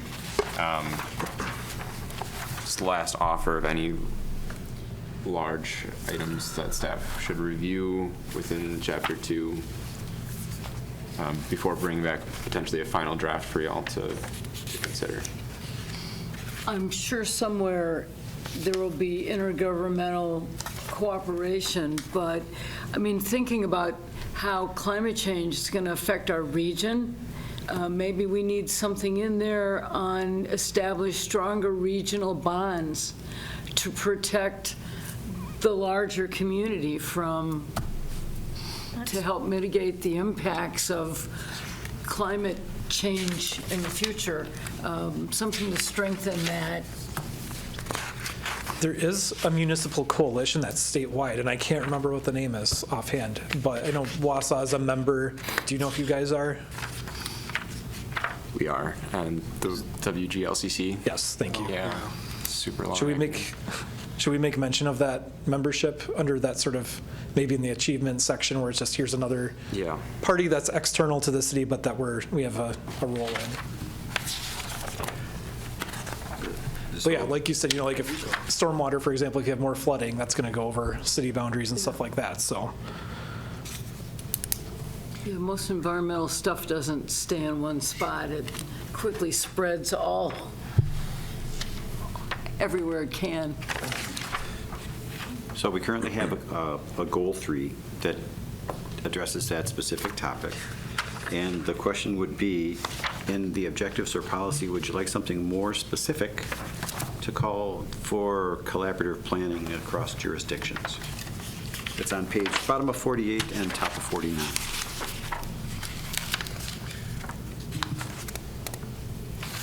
I don't think we have to get too specific. I think it's just, continue to strengthen alliances with, that's a good way to put it. Strengthen cooperation or alliances with surrounding municipalities. So a new policy 2 under objective 2, because I think the very nature of the hazmat planning is, I guess, it's county-wide. broken up into each individual community doing theirs, you could add a policy that just strongly encourages collaboration across jurisdictions. I mean, it's probably something that's done, but it would be a way to emphasize that it's important to make sure that that's taken care of. Yeah. So a new policy too at the bottom at the end of 49. Encourage collaboration across jurisdictions to address climate issues. Something like that? Yeah. Cool. Because it's the climate that's causing the hazards to be mitigated to a degree. Cool.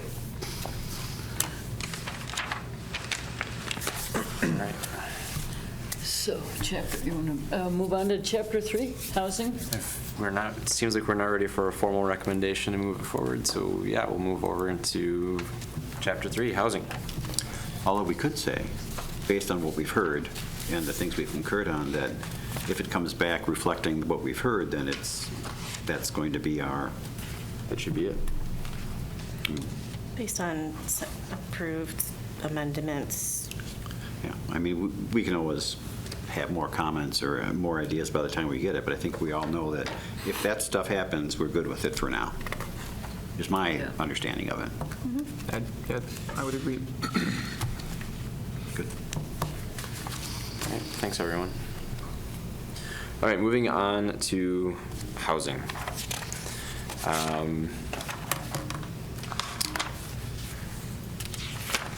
All right. So some of the major changes, we'll skip right on ahead to page 57 or page 35 of 57 within your packets. There's been a significant discussion about rewriting the zoning code and making sure that that's addressed within the comprehensive plan, and that the two documents tie together and will help advise the zoning code in the future. Adding in also some of the, I guess,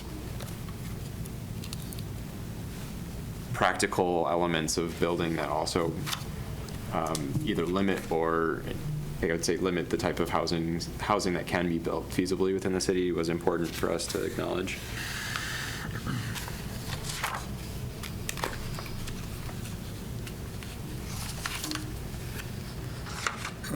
Is it useful, relevant to make note that the building codes that, like, are called out here, they're not controlled by the city, right? These are state and national building codes. I think, again, a community member or someone who's participating in government that's not familiar might make the assumption and say, hey, why don't we change those codes? Yeah, so. Under that first sentence of the second paragraph, is that what you're referring to? Yeah, under that, the added paragraph. Consider the state and national level building codes. And really, it's the state that sets the residential building code until it gets over a certain threshold, and then it's the commercial building code also set by the state, but heavily influenced nationally. Sorry, I'm a building code junkie. For the purposes of comp planning, we just want to convey that you can change the zoning ordinance to have all these varieties of housing styles, but when a developer's doing the math, once you hit a certain level and you need sprinklers and elevators and that sort of thing, that's why you see such a big gap between the single two-family and then the multifamily, right. Because that in-between isn't always as financially feasible based on the building code requirements, even if your zoning allows it. Yeah, and I understand that. I'm wondering, is there just some language to put in that paragraph to make it clearer to the reader that that's what's being conveyed? Is that kind of despite our best local efforts, there are these other barriers beyond our control that prevent like the state's building code. Mm-hmm. So add the word state. Yeah, I think that would clarify it. I'll add that in there. It's kind of alluded to, it may be required to add fire sprinklers. That would be a state building code requirement, or an elevator. Yep. So we're kind of alluding to it there. Maybe just clarify it a little bit more. Yeah, I think that might be enough, is simply just specify state building codes so that people understand that, again, that's not something that we can control and change very quickly within this city government.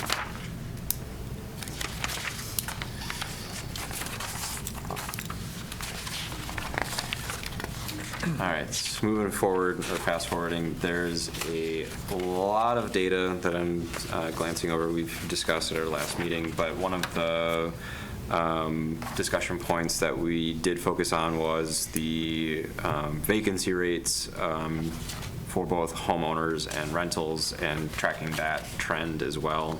So table 19 and figure 8 are both new and included within the document. Just to reference, we do point out that we try to shoot for an underneath 5% rental vacancy rate, or certain homeowner vacancy rates, but as vacancy rates change, so does home value or home price, as you have a limited supply.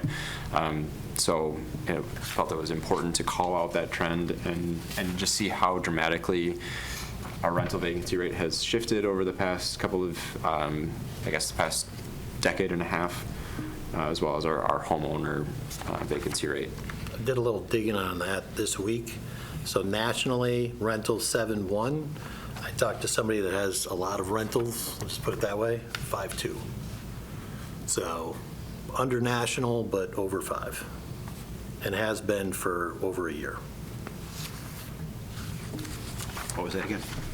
I would say probably the biggest housing provider is at 5.2 vacancy. Well, that's their current experience. Yep. Okay.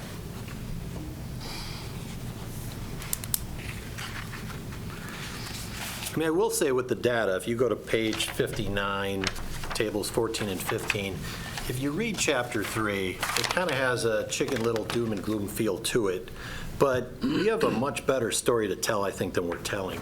If you look at our rent comparisons to the county and state, and then how that flows from 2010 to 2020 to 2023, you can see, in Stephen's point, the national issue that we saw across the country due to COVID and other issues. But we're actually performing better than the county and the state in terms of our percentage in that growth.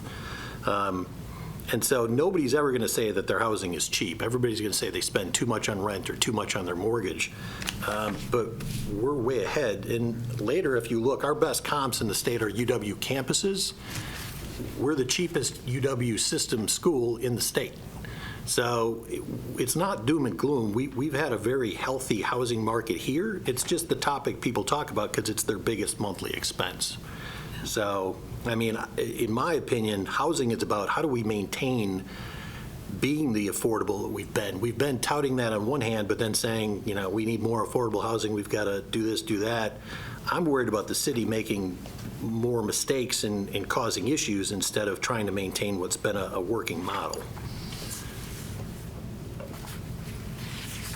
Yeah, I think one,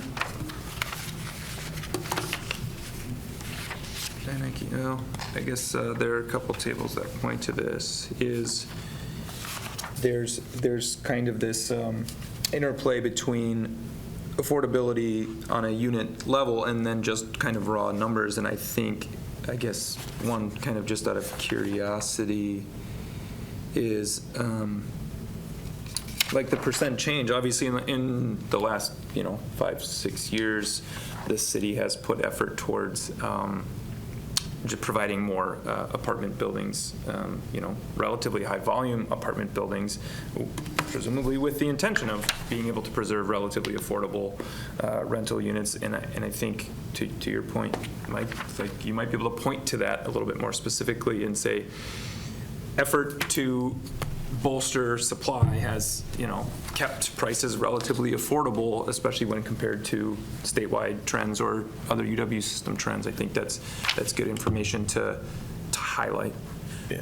And I mean, I do think managing inventory and not being overbuilt or underbuilt, but how do you find the balance is important. But I'll say this, when the city started building apartment complexes like crazy in the last 5+ years, I thought you were going to see a surplus and you were going to see blight and vacancies.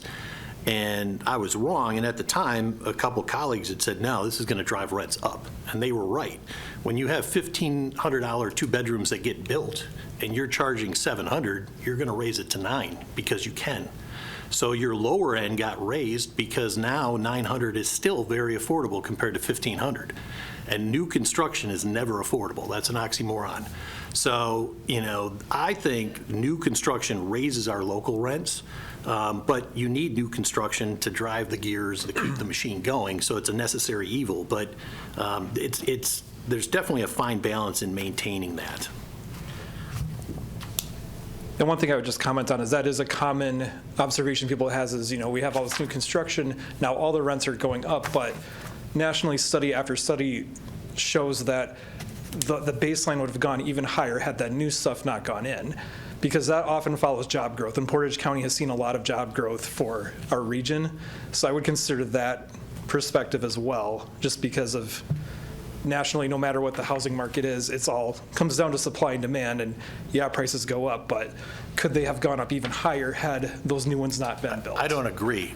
In being in that business, rents got raised because we saw the competition. As far as growth goes, one of the biggest problems that we see with this is a later chart which says that our 2020 projection was 800 some people higher than what we thought it was going to be. We've been flatlined for 2 decades as a community, so we haven't grown at all, but we're building a lot more.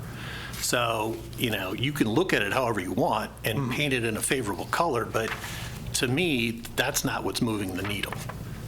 But we've also seen household growth at a higher rate than population growth, too. Smaller households. Right. So you have more households relative to the population. If you have a static population then, and households go down, or size goes down, then you have more demand for housing despite a flat population. That's one thing that's hard to convey. That would illustrate a slow, steady climb, not a sharp climb like we saw. Mm-hmm.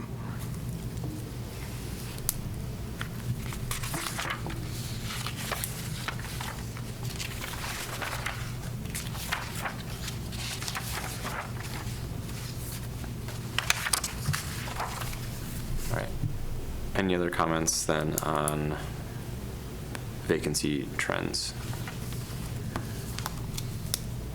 Or moving forward? So are there any changes I should make? I know maybe we could tout more of our success stories in here, saying, we've already done a lot of work so far. It's not all gloom and doom in the future. Should I maybe put some of that language in there? I mean, the city touted itself for being one of the most affordable cities not that long ago. Mm-hmm. So, I mean, you might want to include that press release in here if we're going to do the Tree City USA and all that other stuff. So that might be worth mentioning. Cool. I'll work with Chris on finding a spot for that and getting some reference to where that was made.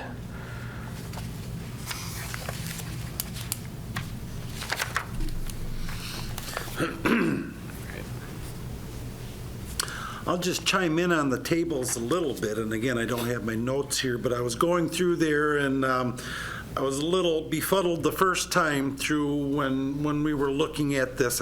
This isn't my bailiwick at all, and so, but I thought it was interesting, kind of tracking differences between Stevens Point and Plover as kind of the biggest municipalities, and looking at their ratios and numbers and how they compared, and then looking at those two kind of larger municipalities and comparing them to the Hull is a residential community.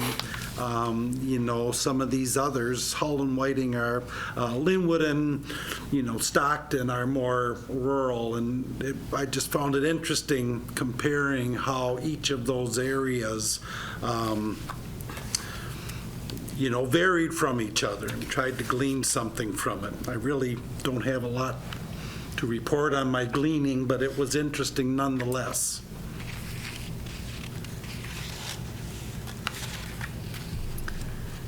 I think, I'll just comment real quick. I think one thing that's noteworthy is because Stevens Point is the oldest developed area, you're going to organically have more choices and more styles that would enable more affordability.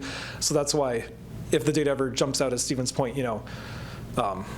being different in some way, a lot of it has to do with your your traditional development patterns versus the more suburban stuff you see in the newer communities, really impacting the prices and that sort of thing. Well, and then just kind of a little bit follow-up, how do we group these other communities? The housing in Hull is, might as well be Stevens Point housing, but it's different. How does that factor in, I guess, to our, Stevens Point housing planning development? Anyway, that just, again, something I was thinking of. Why are these, and when are they growing, and how do they relate to Stevens Point? I don't know. Now, during COVID, there was housing discussion that was countywide, and I really never seen that, but that was organized. And I do feel like housing is not a city issue. It is an area issue. Our workforce lives in Amherst, they live in Plover. There's people that live here that work in Wausau. Cities don't want to look at it that way because it's the development and revenue and all of those things. But at the same time, in terms of just housing infrastructure, that is an area thing. So I think you make a good point. When we did the county comprehensive plan, there was definitely a universal agreement that housing is a big issue, but there wasn't really a consensus on how to address it as a county because everyone's municipality has different characteristics. If you don't have water and sewer hookups, you can only do so much housing. So one critique after the plan, while it was being adopted or after it, was that we didn't talk about housing enough, but it was talked, but no one really had a strong direction to give the whole group. We had a representative from every single municipality in the county, and it was like, yeah, housing's an issue, but you're going to want something different than what I want over here. And so there was no universal approach to it across the municipality. So I thought that was just worth bringing up.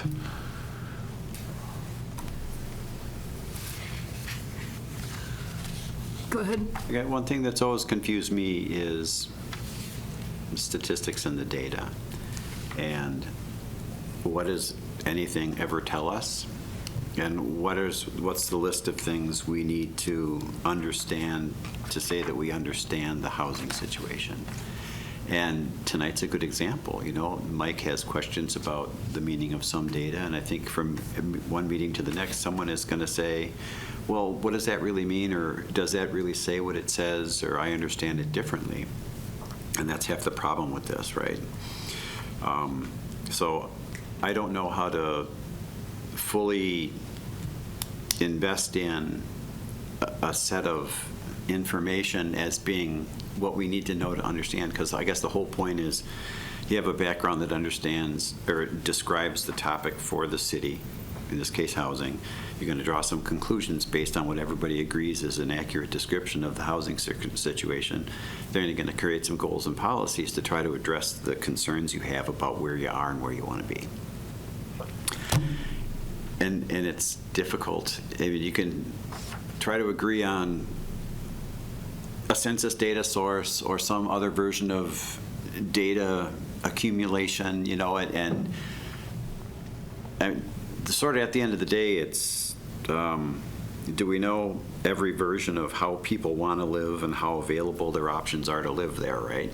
I mean, that's kind of the end of it for the city. And then the point was just made that it's really a regional discussion. So at some point you're like, what the heck are you supposed to do with the chapter, right? And you can come up with some very general ideas about what you want to achieve, and they could all be good, and then you try to implement them. So this is like a rhetorical point, I'm sorry. But it bugs me, because I can't wrap my hands around it enough to go, okay, I feel like the council's going to have enough information to really be able to tell people that they understand things and why they're taking the actions that they're taking. So, as I look at the chapter, I mean, technically, I think it falls in place really nice. It covers the main points of what the state in 1999 told us we need to look at in terms of understanding local housing. But does it really create the level of understanding that we all need? Again, rhetorical. So, if I could summarize just my knee-jerk reaction to this chapter is that I think there's this recognition that a lot of multifamily has been built, and the vacancy rate for renter occupied isn't nearly as low as for owner occupied, combined with some of that commute flow data that shows the higher incomes in Stevens Point are leaving Stevens Point at the end of the workday. So that, I think, would be the big takeaway would be there's been effort towards expanding housing supply, but there might be not as many choices for single-family owner-occupied. It doesn't even have to be single-family owner-occupied, but just owner-occupied in general. That's just kind of like my biggest thought of, what do we do next? Maybe that could be a focus based on that data. Well, I think it's highlighted as well in the topics of interest later in the chapter that one of the biggest pieces of public feedback that we've gotten over the course of this process has been the demand and need for more owner-occupied options or support for residents who are hoping to move into an owner-occupancy situation. And so, outlining all the data and what the data is telling us, but also responding to, that community. What people are saying. Right. And as that median first-time homebuyer age continues to climb too, we might say there's demand for rent, but it might be people who, in a perfect world, would be buying instead. But just how things are, not just Stevens Point, everywhere right now. It's just not the way it used to be. Well, one of the positions staked out in the current draft of the chapter is that point about people who commute and how people who earn their money in Stevens Point are spending it in a different community. And so the basic point to be made for the city would be we want to keep these people here, and that would be the perspective that we would try to analyze the data and create goals and policies for, right? So I guess if that's what the commission and the council decided was an important point, you'd able to have a perspective for starting how you want to understand the data and create the policies you think are going to actually make that happen. So that's I guess one of the questions is, do we want to make sure we get people here, or do we just say it is really regional? And it's like the discussion's always been between Wausau, Marshfield, Rapids, and Point and Plover. Anything in that area, that's always a synergy perspective, right? Anything in that area is a plus for the region. And it helps everybody if either a business locates there or whatever. And now we're deciding whether or not, do we stake out a city perspective on this, or do we defer to a little more regional? I think everybody expects it to be a city perspective. Do we know the primary reason why big money leaves? Big houses. I suspect it's taxes. I suspect we're a higher tax rate. On the property tax side? I would imagine so. I mean, more than Hull, Park Ridge. I mean, if you live in Amherst, you can commute. So I don't know how we solve that. Yeah, and I can comment too on surrounding us as well. Park Ridge, we've been in discussions with for quite some time now.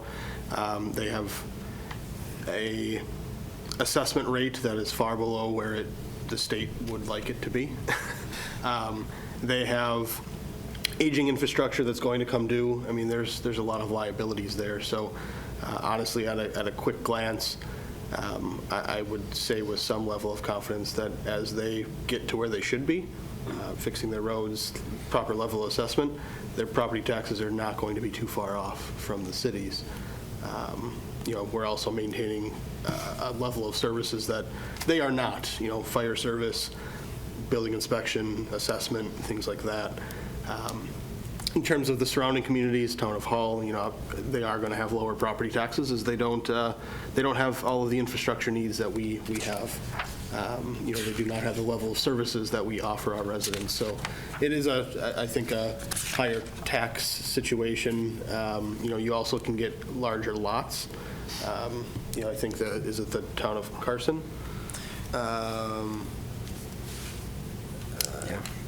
Highest median value. Yeah, so I mean, they have a lot of large homes going up on large lots. And on the Wisconsin River, I think it's important to also acknowledge the amenities that some of those more affluent regional residents may want and have the ability to purchase a home that's on river frontage that we have a certain amount of. Yeah, I agree. I don't know if that's a problem we can solve. Right. I think of all the communities we mentioned, Point's the most desirable. I mean, I think people in Rapids would rather live here. That's just me. But, I mean, I think Stephen's Point has that reputation, but we don't have a ton of housing, and we probably don't have a ton of housing options. We're landlocked, but I don't know if we're going to fix the big dollar people. I think that they may be looking for amenities or other things that we may never be able to catch up to. But I do like different housing. I mean, one of the things, if you look at the project on 4th that we did several years ago, if you look at, we've got some condos that we're doing now, those are things we hadn't done. I think we've had a lot of the same, and trying some new to see what works has been a good strategy to kind of advance the city. So I like that, and I also feel like Forest Creek has been one of our best projects, and that's been something that, has been, a success largely. Well, and I think that's a really good segue into the next big discussion point, but I think Commissioner Schuler had just one more thing, I guess, for the topic that we're on. There's various reasons or ways to plan. One is reactive. You got a ton of people coming into the community, and you really need to make sure that you're getting your land uses and whatever in order, right? And the other is kind of aspirational. And I think since we've started this, we've sort of agreed it's an aspirational plan. We look at our population over time, and it's pretty flat. And the only way to achieve the things that a lot of folks in elected positions have said we'd like to achieve is through attracting people. And if you need to attract people, then you have to make the plan somewhat city-centric. And what can you do to generate the enthusiasm and the attraction for your community? So, you almost have to know that going in, that, we're going to be maybe focusing on luring more single-family development here, that type of thing, as opposed to, whatever's going to happen in the region is going to benefit. So, and it is basically based on our goal for the next 20 years is to make this a really desirable place where people want to come and live and grow the community and do the things that it takes to support that. Do you consider this a 20-year plan? Is it every 10 years, or what's the? Generally, it's a 20-year document. Your strategic plans get into your shorter terms, 5 to 10 years. How do you really want to focus your attention to achieve the things that you thought of for the larger picture down the road? I know you want to get us moving, but I would just, I guess, to respond to that also, I think it's our goal through this process to more rapidly rewrite our comprehensive plan to be on a 10-year timeline, so we're keeping up to date with more quickly changing information and data. So ideally, we're not just writing this after 20 years. We'll come back after 10 or less and rewrite sections of the chapter as we need. Sections of chapters as we need them. Of course, the original plan was to look at it annually, but we won't talk about it. Well, and I only bring that up because, I didn't hear housing shortage probably until COVID, and then you couldn't escape that narrative. It was everywhere. Now, whether you want to say that's millennials coming into market, whatever, that's a national narrative. We have a housing shortage. We don't have enough housing, this and that. I think everybody wants to fix every problem now. I really feel like 20 years from now, it's not going to be a problem. I might not be here 20 years from now. And there's probably some other people here that aren't going to be here 20 years from now. So you have more than 20% of our population that's 65 and older. And they all stayed in their homes. They didn't move to, retirement villages. And Smaller homes. That's a big problem that we have. People love the homes they have. If they're living in ranch, they don't have to move because they're single level. And everybody's financed at 2.5%. So why would they move? Because the money is going to be, they're going to lose moving into something else. So 20 years from now, we could have a completely different market where we have all of those homes pop up and you have a shift. And I don't mean here, I mean all over the place. But communities are chasing their tail now to build more homes to accommodate a group in a problem that might solve itself. But everybody wants that solution now. And I worry about being too aggressive because if you're overbuilt, that's worse than being underbuilt. So, I don't want to lose sight of that because not only do we have a lot of boomers that are getting to that point and people like myself, we also have a population decline we're looking at on the other side where people aren't having kids. So maybe you have more smaller households, but they're not repopulating. I guess 2 comments to kind of usher in a segue over to demand characteristics, because I think that we will talk a little bit about net migration as well. That doesn't necessarily, maybe it might be a little more difficult to measure and predict. compared to, say, birth rates versus death rates. But Commissioner Schuler mentioned that the comprehensive plan remains an aspirational document for the community. And I guess to keep in mind some of the public input that was received at the front end of this process, with some of the two major themes. One that we talked about earlier was to maintain or increase home ownership opportunities within the city. The other goal was related to more towards like the location and the style of housing. So making sure that we are building as many housing units as close as we can to major employment centers, to major amenities like grocery, to our major recreation amenities like the Wisconsin River, and our downtown, and trying to, use that housing growth to catalyze our local economics as well, or stabilize it. And so keeping those sort of aspirations in mind and moving towards demand characteristics and the ability to afford analysis, I think is an important way to maybe frame the chapter. And I'm not sure if you all agree, but that ability to afford analysis and some of those major topics of styles and locations of housing and home ownership opportunities can really drive home the goals, objectives, and policies of the chapter. And maybe we can keep that in mind as we kind of conclude this review. And it sounds like we might have some bigger revisions to make to accommodate that, maybe. You dragged us there with great gentility. I appreciate that. You're welcome. Good. Alder Olson's got her hand up here online. I want to give Alder Olson a chance. Go ahead, Alder Olson. One of the things that I've been hearing, or that I just heard, was that we're using like what we already have there for amenities to then use it to grow housing. However, when you look at it the other way for downtown, many times you need amenities there first that can then drive the housing growth also. So right now they're trying to put in condos downtown, but you don't have accessibility to easy walkability or anything like that to a grocery store, because we don't have a grocery store downtown. But if we put in investments into trying to get a grocery store downtown or those other amenities for a pharmacy for those people, then suddenly the housing grows there because you have those amenities also.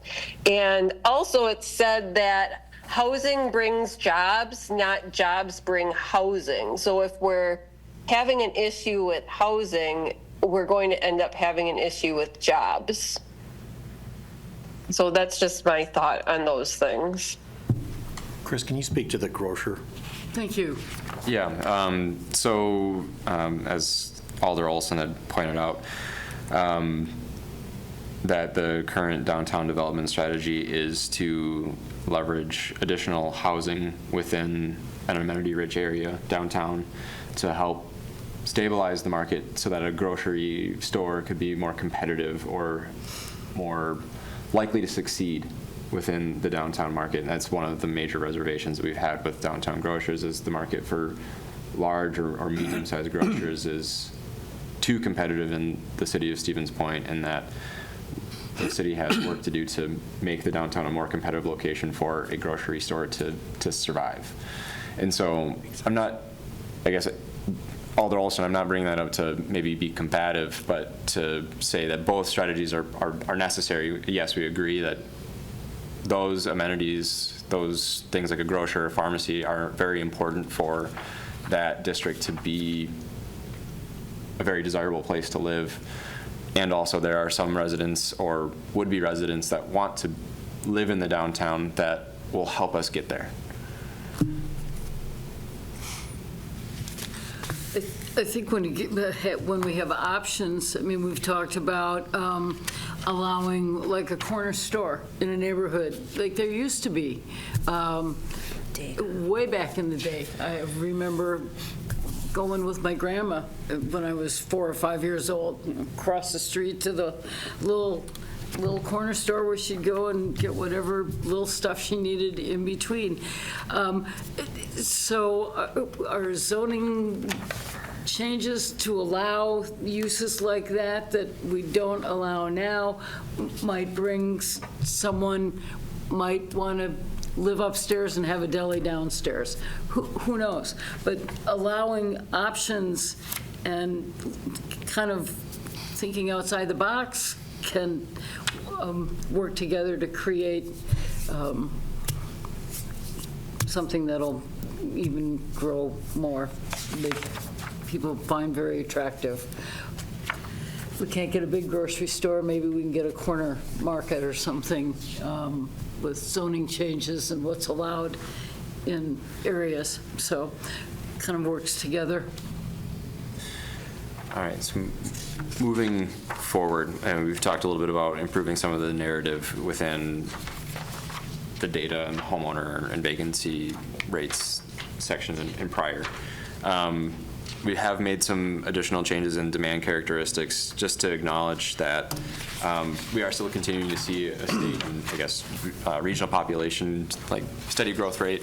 And especially as we're monitoring the Department of Administration's population estimates as well as household projections, we have made some, I guess, recommended some changes to this section in particular. Do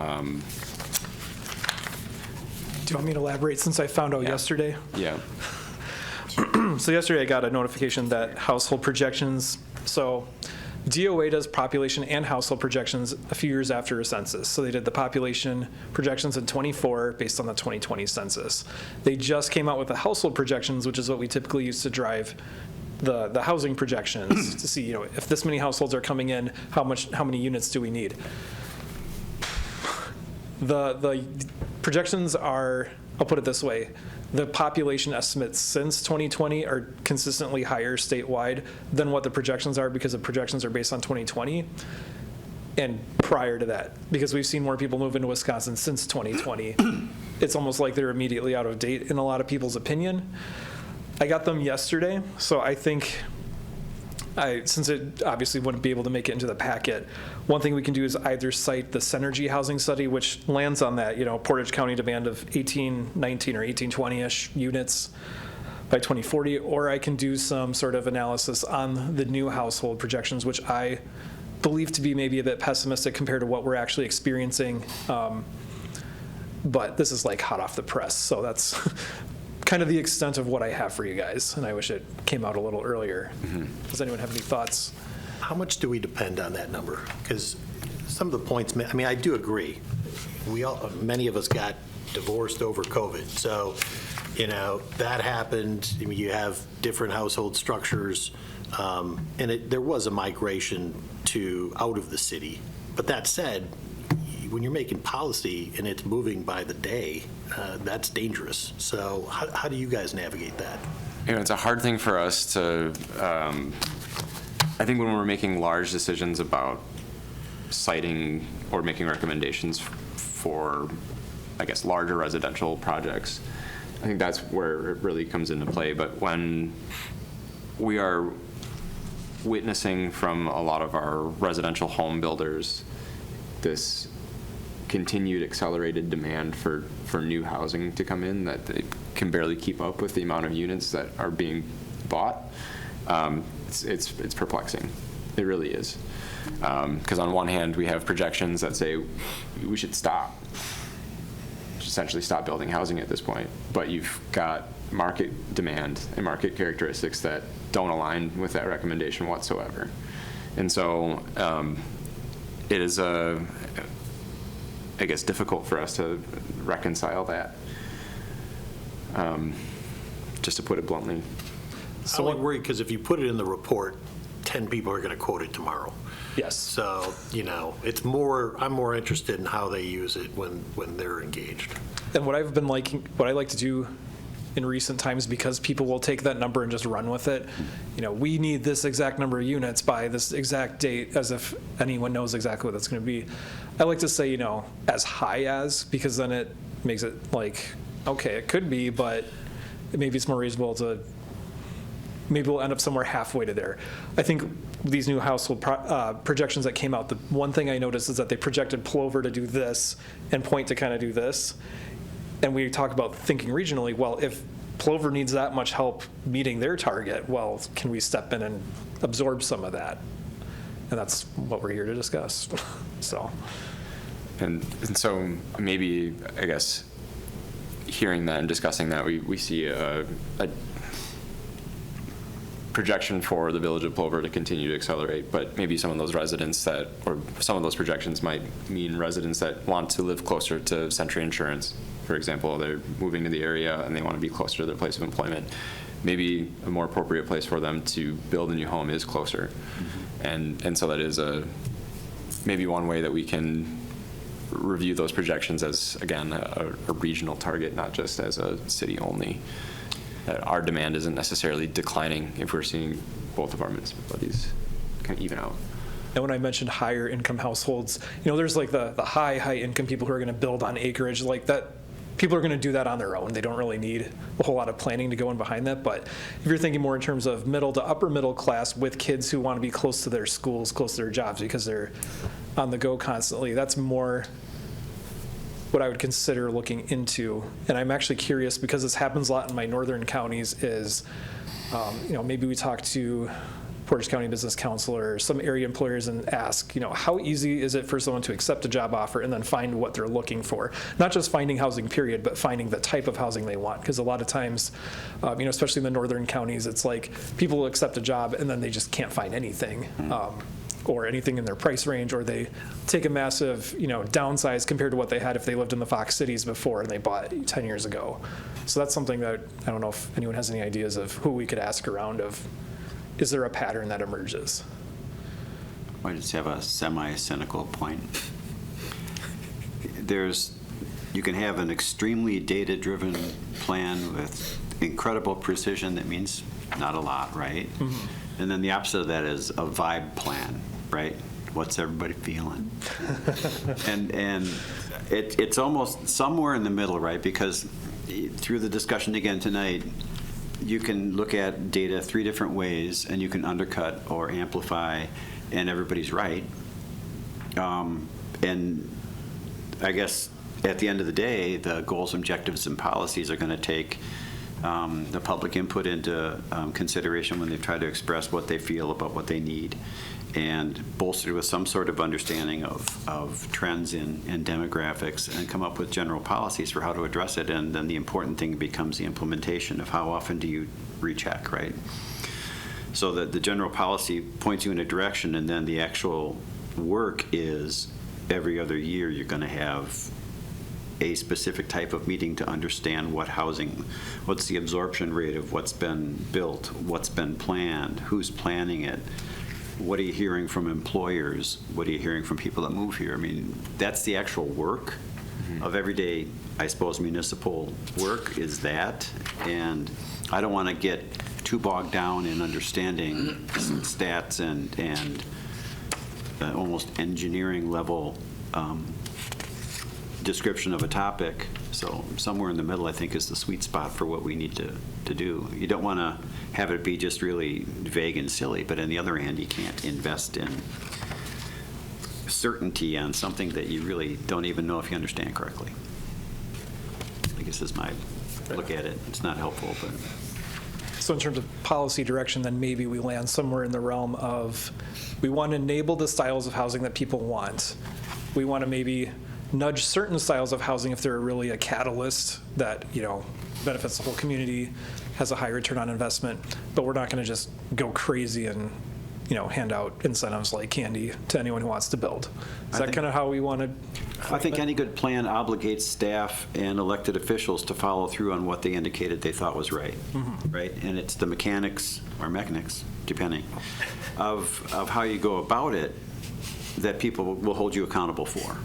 Yeah. And in a perfect world, that's what you get, right? Yeah. So this doesn't need to be, a guide to development, but it's how do you really just move in the right direction? Sorry. Go ahead. Yeah, maybe just a comment, and not to get too on the vibe, ethereal fluffiness side, but I do think, in general, I mean, I think the content with the data is good, and I think you've done well to summarize that and try to make it very palatable. I think, sure, some commentary on, hey, can we ensure that there's positivity in that stuff? Absolutely, I think it's great. One thing that I'm thinking about is the recognition that housing is a regional thing, and trying to understand the identity and the role that Stevens Point plays within the greater regional housing ecosystem. And I think the one thing that stands out to me, you made a good point, is because of the age of our city and regular development patterns, we are really the only community to be able to offer a pretty widely diverse housing, like multiple housing segments. And I think that's really unique, and amplifying that, like, we don't have the perfect thing for every single person, but we have more choice in the local ecosystem than any other municipality can offer. And I think really highlighting that, and it's not just about new housing, but it's, right, how do we maintain and improve and reinvigorate the neighborhoods that exist here, and continue to be that epicenter of housing diversity that has to exist so that we can also be the economic engine of the community. I think, again, there's so much interplay between housing and economics and sociocultural amenities and things like that. That's a lot, right? But like trying to find that balance of vibe fluffiness and saying, hey, this is like a cool thing that we can be, and this is a cool role that we can play in this bigger housing ecosystem. Harder to develop policy around that, and maybe I think that's where we can help too, if we can take a slightly narrower lens, or maybe a different lens. Well, basically defining a niche, right? Kind of, yeah. Right. And our niche is to be the least niche. Yeah. There you go. Yeah. Write it up. Full send. I got a degree in marketing, so don't feel bad when we came up with that. Vibe and full send. What are you hanging out with? 18-year-olds. It's been watching TikTok. Yeah, that's okay. It's okay. It's off the rails, Chris. Sorry. But oh no, this is beautiful. That's kind of the drift, though. Humor today. That's kind of the drift.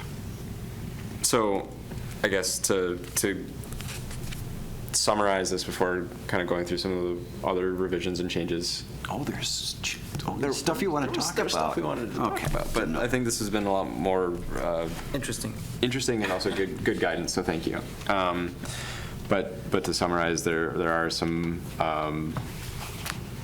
major topics too of evaluating our needs and path as a region, and what the City of Stevens Point's role is within the region. And looking forward to the goals, objectives, and policies, variety and types and styles of housing is the major goal of our. I guess that was sussed out earlier with the public, so it seems to be in alignment with what's been written so far. In terms of my work, it sounds like I'm not doing a huge overhaul to any of the content of the chapter, other than I've got some ideas on how to clean up that table 20 in light of these new projections that just came out.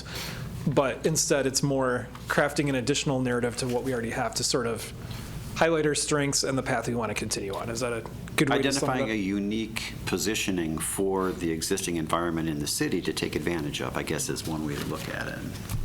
I can do that. Moving forward, so demand characteristics and ability to afford analysis. Which page? We're on page 63, or 41 of 57.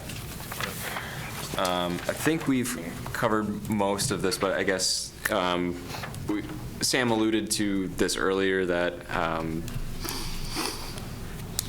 within that more expensive housing market, there might not be so much need for us to focus policy towards the cultivation and development of more expensive housing, but there are opportunities for the city to establish policies to support, market rate housing that more of our residents can afford in very strategic and smart locations. Is that fair to say? Yeah, and I think it's probably worth bringing up the new residential TID maybe, even if you never use it, just to say, this is going on, it's available, and it's for the small lot, single-family, two-family, owner-occupied stuff, just because I feel like that kind of fits your sort of personality of, here's a product that is missing from the market, and now there's a tool to bring it if the opportunity comes up.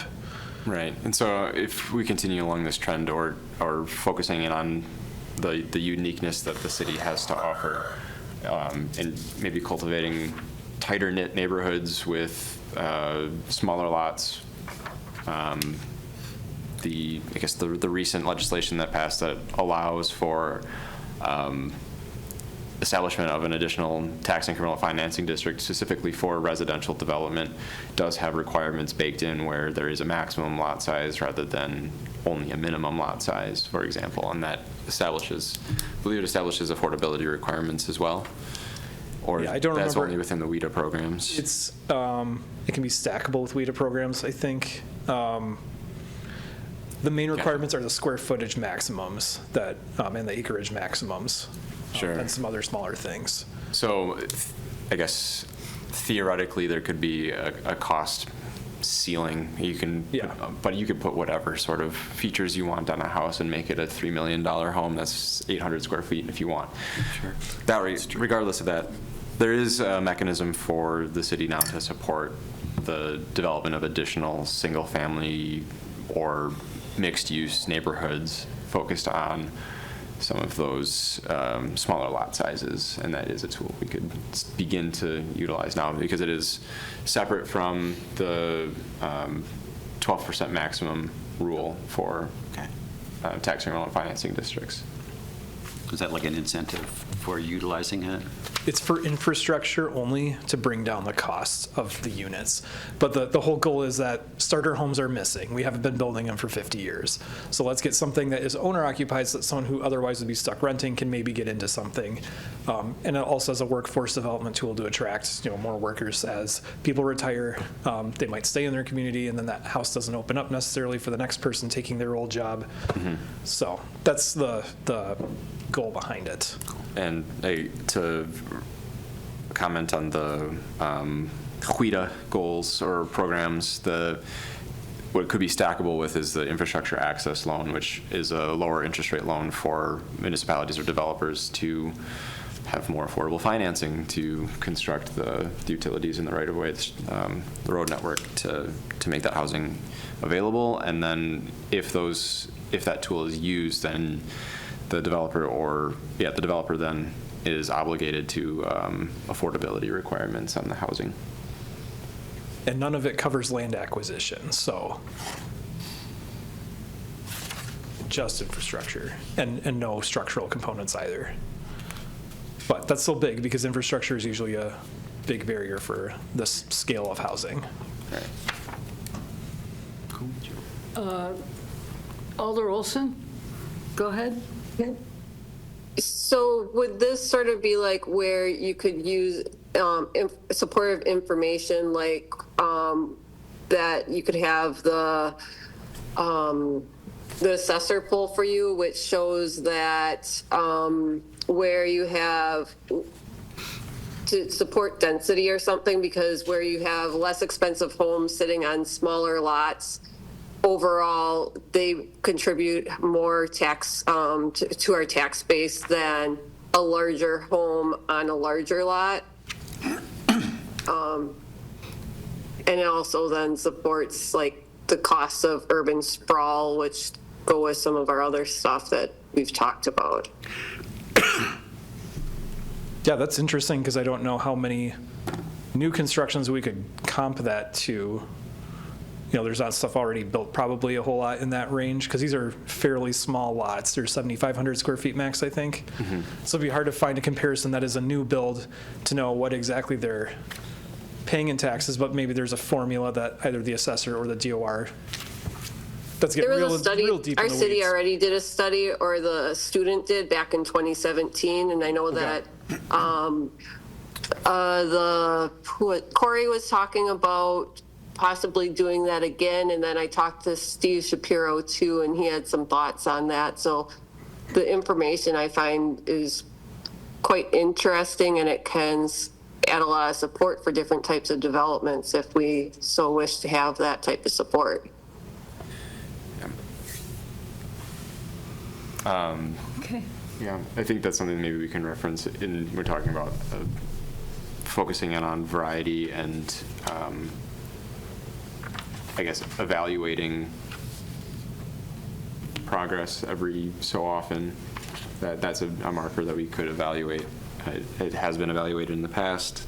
I believe former Alder Jennings was very proactive in communicating the impacts of neighborhood development data like that to the council in the past. All right, and then Sam, for our notes too, with regards to the residential TIF districts, it might be worthwhile to note that in the housing strategies section. Yep.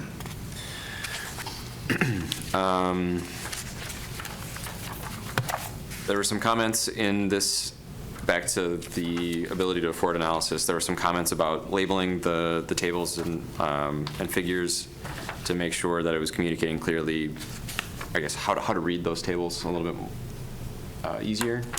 And I think this conversation was illuminating for us to see like why this information is important if we're trying to focus in on creating housing that more of our residents can afford, where the focus point should be, and these tables illustrate that. And I just want to make sure that that is clear to this body, and if not, I guess if it needs to be more clear for the common council or a resident to read this and understand that, please let us know.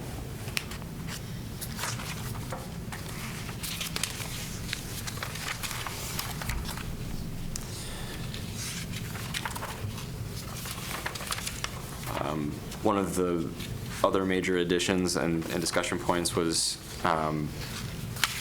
how the college community impacts our housing market, and wanting to understand that level of data more. So on page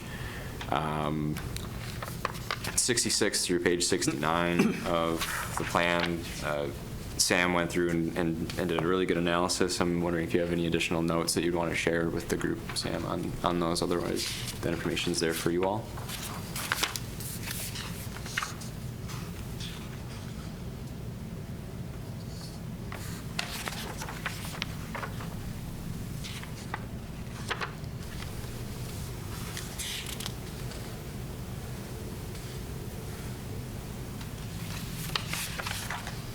I'll just make a comment. 66, second to last graph. Second sentence is supporting middle-class housing benefits the greatest number of households without requiring as many subsidies and resources to construct is lower.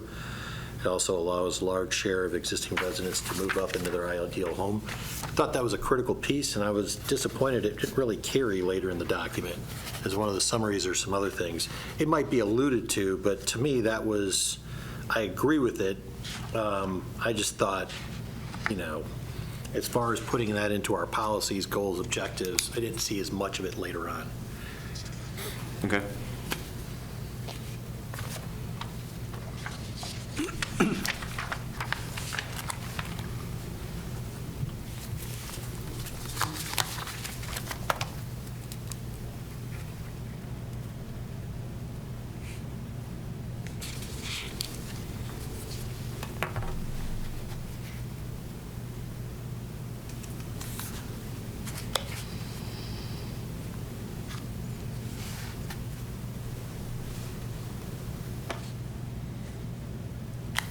Where's the specific phrasing again?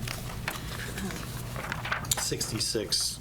Just, yeah, it's the last paragraph of the ability to afford analysis. Okay. Thank you.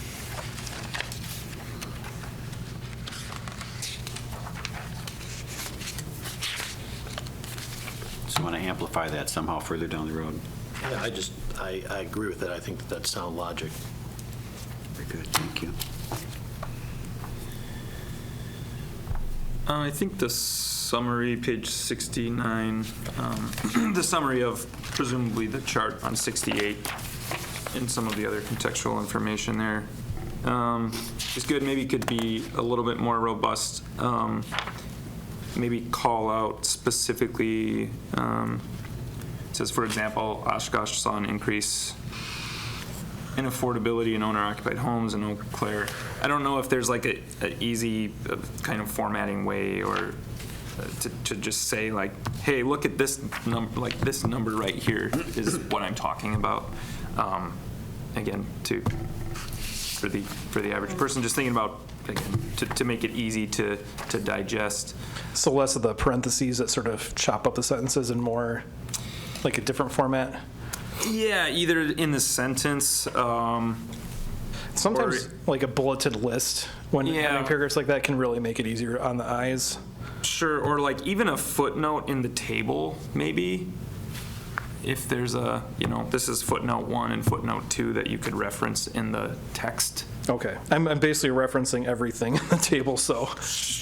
Well, I'm saying like where you said, for example, well, okay, Oshkosh saw an increase in affordability for owner-occupied homes, so that's row 4, column. Oh, pointed back. 4, yeah, kind of like again. Maybe I'm not explaining. Or an asterisk or something. Yeah, that's where I thought maybe a footnote in that specific cell could potentially be referenced. One idea I have is this is a narrow enough table that I could squeeze something and then add just like notes on the side, because then you're not hopping back and forth with your eyes, which I try to avoid because I don't like reading that way. Yeah. I'll try something like that. Okay. I think that would be helpful for me. I guess the other thing I'm curious about, and to be fair, you are writing a plan for us and not for the other cities, but like, is there specific data that's accessible that is helpful for, again, future planners here to know, like, why in that same time period was Eau Claire able to see this improvement in affordability? Was it more of a supply-based thing? Was it a demand-based thing? If there's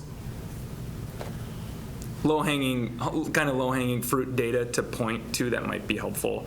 If it gets into the weeds real quickly, then I understand. Leaner is probably better then. So far, it is because census said so.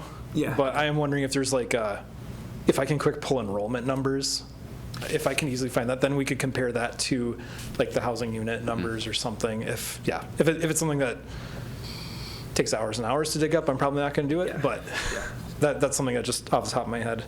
Sure, right. I mean, I can imagine, right, in a 5-year time frame, a municipality like Eau Claire has added several thousand rental units and new apartments, whereas a community like Platteville has added 400, right? So, but again, I understand, that collecting that data is not necessarily exactly in the purview here. That's a lot for Platteville. Is it? I don't know what it is. I'm just joking about Platteville.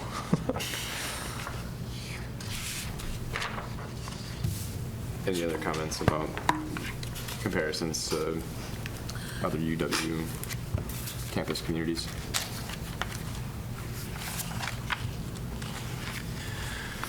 Okay. I guess one brief asterisk and note, there was some discussion between myself and Commissioner Schuler about ALICE report and ALICE data, so asset limited, income constrained, unemployed residents, and relating that back to the first chapter of the plan. So there is a footnote for us to come back to that and revisit that in chapter 1, as we do think it's an important marker to watch, and that also hones in on the cost burden portion of the chapter.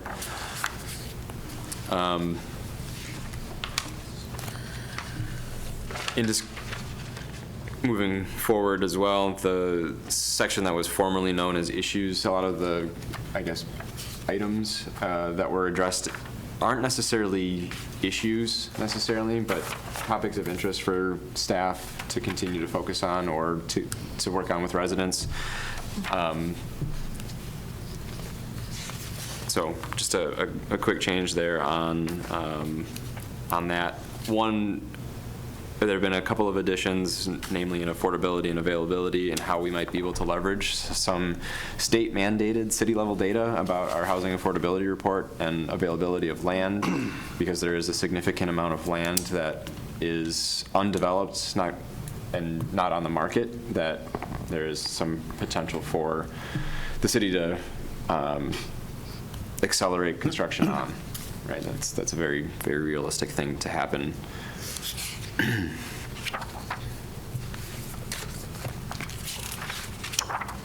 think that's all that we have from that. One of the major additions that had included is not in green, but it's on page 75. It's the general conclusions related to housing in Stevens Point. I believe this was just a quick high-level overview that was discussed and requested as well. There may be some additions that we may want to make to this list as a result of discussion tonight. Yep. But generally speaking, this was supposed to be a quick bulleted list of topics for us to address based on the data. Can I pick at a couple of these? Yep. So the second bullet, Wisconsin Department of Administration's report on welcoming Wisconsin to statewide action for homelessness indicates the single greatest barrier is a lack of housing units that are available and affordable. I don't buy that. I did look at this report. It's 44 pages that they generated, and we quote a mention from Sun Prairie in there before. I just don't think if we had more affordable units, we would see the people off the street. I don't think that that's why we have homeless people here. Contributing factor, yes, but that 44-page report didn't mention addiction or alcoholism or mental illness at all. Lack of other resources. Yeah, I really feel like that's probably in another chapter of our comprehensive plan. So I would suggest striking that. I do like the second sentence. Increasing home ownership rates builds household savings, stabilizes communities, reduces crime. And I agree wholeheartedly. One of our two primary objectives should be to increase more home ownership within the city. Another question, the third bullet or the fourth bullet, a gap of 923 households earning less than $10,000. So there's two there, that and the bullet below it. I guess my question for that is who are we talking about? Are we talking about seniors on limited income? Are we talking about people who are disabled? Or are we talking about college students? Because I don't think we're talking about the rest of the data. I think we're talking about special subsets of our community, and I feel like if that's the case, we should qualify that. That comes straight from the census data that just goes by income. It doesn't break it out by age or anything like that. And then I think it's probably misleading. People are going to read that and say, well, we need 923 units for people at that rate. That's probably subsets of there's a reason why they're under 10,000. It's almost mathematically impossible to earn less than 10,000 if you're working a job. Mm-hmm. So, while it's, it gets big attention, that's an example of something that's probably misleading. I do know, like Stevens Point Housing Authority, my understanding is we're capped at the number of units we can have. Mm-hmm. That's correct. Yeah. That's unfortunate, but it just may be a different way to word that, and how do we accommodate people that are in a limited income situation, but they don't have access to housing that would be suitable, versus kind of mixing that in with all the other data. So it's kind of a factoid that lacks context. Correct. Yeah. Yeah. Would it make sense to replace those two gap bullets with something like more general, saying, below this income is going to have the hardest time finding housing, and there's a variety of reasons why people fall into those incomes, and then list, seniors on fixed income, or people, I don't know where you want to go. I would assume that the city's strategy or approach for this would be different from kind of a broad stroke to housing in general. Mm-hmm. So, I'm not saying that's not important. I'm just saying it's probably a separate consideration somewhere.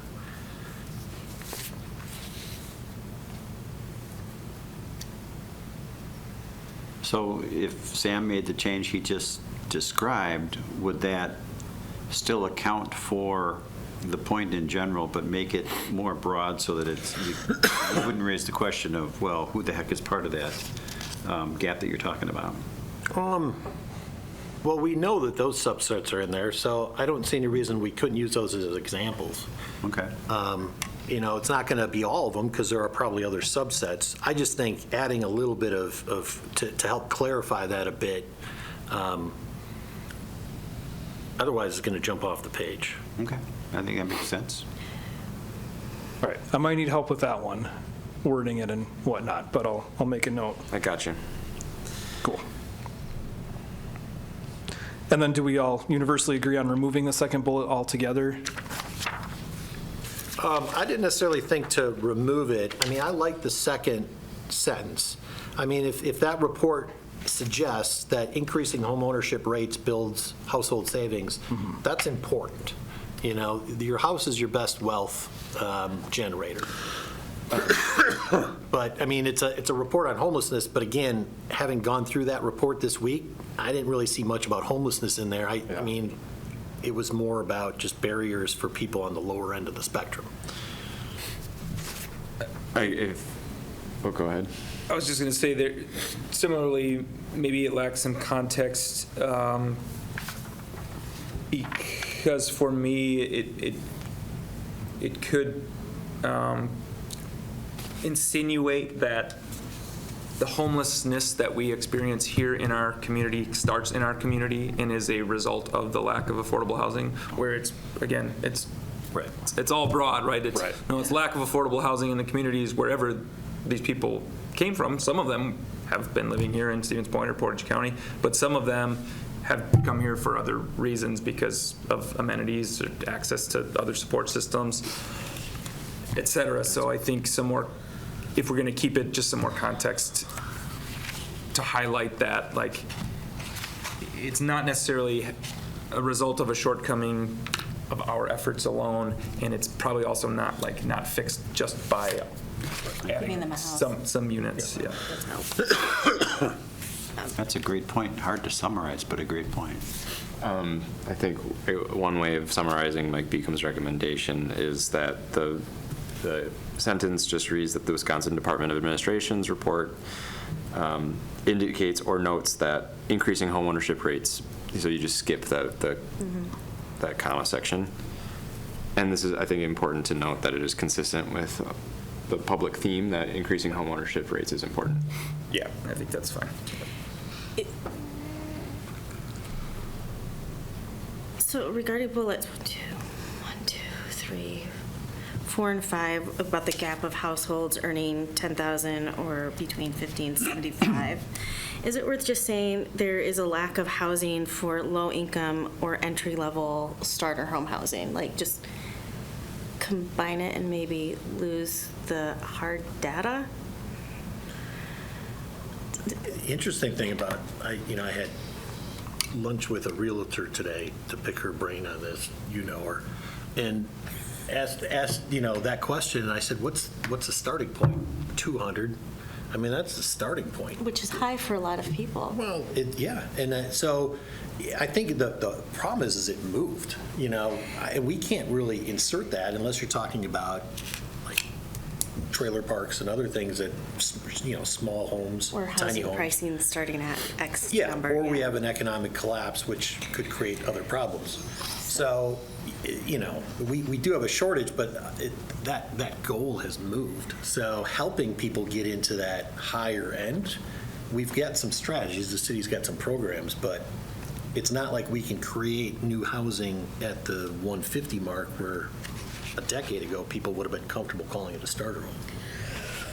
It's interesting. The New York Times just had an article about housing and where housing building needs to happen and who's building housing, and you could search by major metropolitan area, and the Wausau metropolitan area, statistical area, is actually doing quite well, where our income alignment to housing cost is where it's not down to where it was in the 1950s, is not up to where it is in San Francisco, right? Where your income to housing level is, you better make some money. To mostly housing is affordable in Stevens Point. I think we're at like 3.3 ratio. And so I would agree that like my college level students aren't going to buy a house in their 20s. They're going to be in their 30s or 40s because that's where starting home prices are now. I think that's the problem with housing, is that very entry job level, you know, getting into middle management, 5 to 10 year mark employee can't find the homes that they want because that goalpost has moved so much. And I don't know if you can ever articulate that. But that is part of the problem. Like Gen Z is going, can't buy a house. Ain't gonna happen.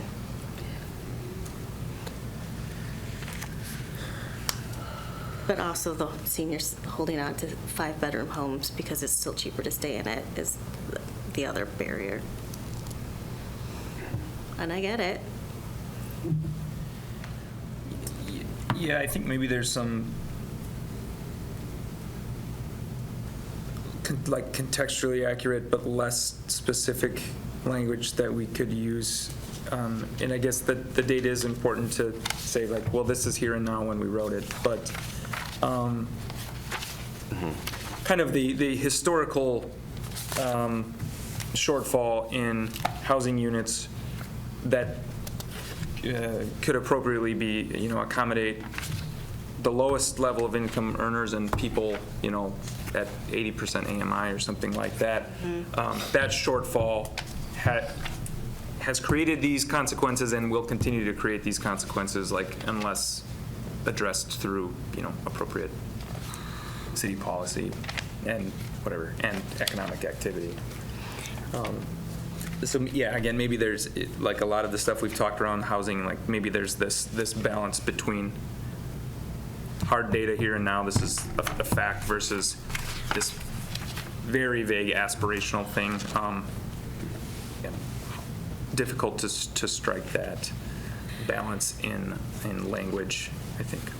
Is there, and I don't see it at a quick glance, is there a data set that like marks how many like bedrooms to like household age? No, okay. You can look up you can look up how many bedrooms, like how many units have how many bedrooms, I think. I don't know if that tells us anything, but. Yeah, so. How many inconsiderate seniors are holding on to that? That's what I'm hearing. I knew somebody who purchased a 5-bedroom house because during COVID, and she's 80 because it was cheaper than buying something smaller, and she couldn't wait to occasionally have her grandchildren over. To like my father-in-law who's in a 4-bedroom house by himself because it's paid off. My parents are renting a 5-bedroom house right now. Only for a little longer, but yeah. So kind of, well, can we get those senior citizens to recruit some young people to be roommates? It'll help them, it would help others. Their kids will show up eventually. Yeah, who cares? Yeah, we're just hanging on to those houses because we never know when our kids are going to need to move back home. Because housing's unaffordable. Yeah. Yeah. Yeah. I do think you're going to see that, though. I think you're going to see a housing transfer at some point. Yeah. Well, I guess. So it sounds like there's some contextualization that this section will need, and I guess I'll take a crack at that. Thank you. So there's a couple of. I got some notes, but I didn't get it all. Yeah, I have a couple of notes, but I think we'll be able to come up with something there. Yeah. So we've already discussed that we need to make an addition to the housing strategies for the housing TIF districts. And then there weren't too many significant additions or redactions from the goals, objectives, and policies, but the increasing, Objective 6, increasing the share of householders who are homeowners. We've talked often about the niche of Stevens Point and focusing in on some of the more perhaps urban neighborhood feel that is available in the city of Stevens Point and continuing to fit that.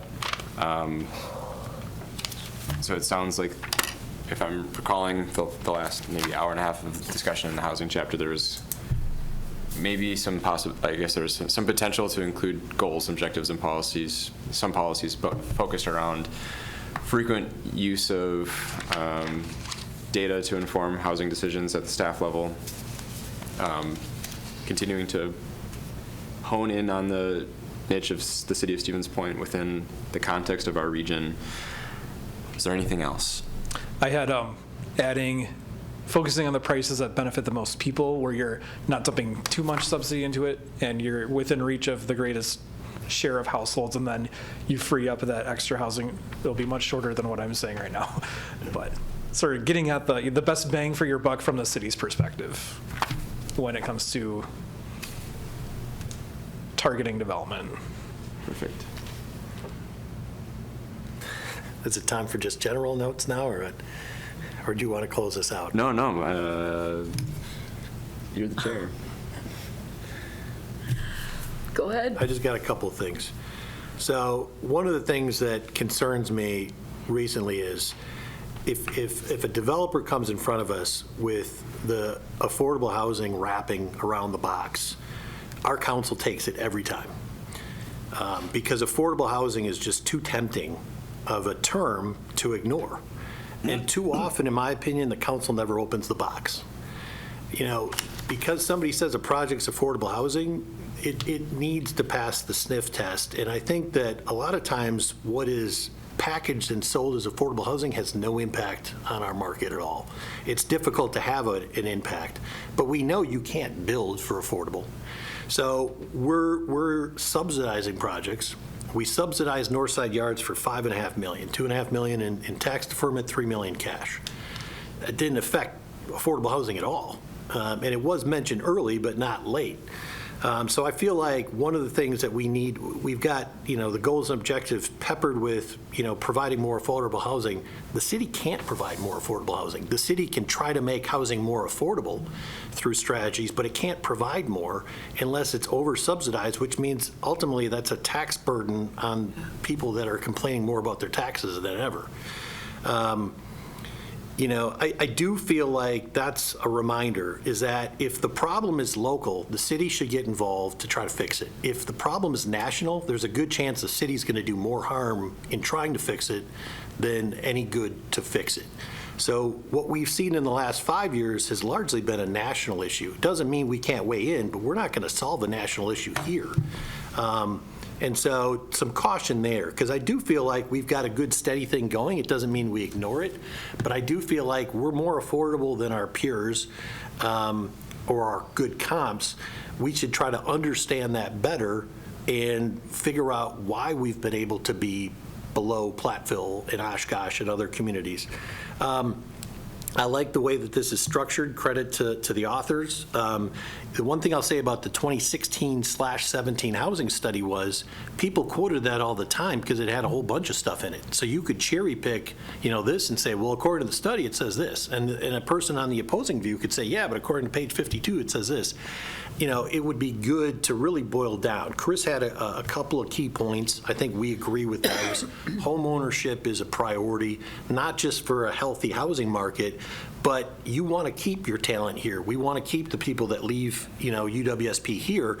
There's a progression between you're here, income levels, rental, now I'm going to stay here, now I want to buy a house, settle down, whatever it is, raise a family, buy a boat. So, allowing for that somehow is a top priority, but I think being more targeted there so we don't have this, anything can be quoted. But overall, I think that there's a lot of positive in here. Jeff said it before, a lot of times we quote data. I think the Alice report gets quoted all the time. It's peppered with problems. Admittedly, when I talk to May Nachman and others, if you have a university student, that is going to bring your data down. But we know that university student is going to be like that 50 years from now, assuming that there's still campuses 50 years from now. That's just how university students have been. But when you have a high percentage of students and they're targeting those students to get them into the survey, it's going to basically drag your numbers down. And the United Way, I hate to say it, it's like criticizing Mother Teresa, but they're in the business of, they're a service organization in the business of helping people in need. it helps them to have a report that says the sky is falling. So I don't think the United Way should be the person generating that report, but their methods for gathering data is problematic, and every county and city meeting quotes that Alice report all the time, and it is junk data. So I worry about, to Jeff's point earlier, I think kind of saying that this is our philosophy, this is our strategy, the statistics help, but we rely too much on statistics for decision-making, and if the statistics are not good, if they're not relevant, we're not going to fix anything. So I like the direction we're heading in. And I think, going back to your earlier comment, the one thing that I'm confused by is you said the affordable housing hasn't impacted the affordable housing, but then you said we're more affordable than everyone else. So I'm curious how you're measuring that, because I don't know. We've always been.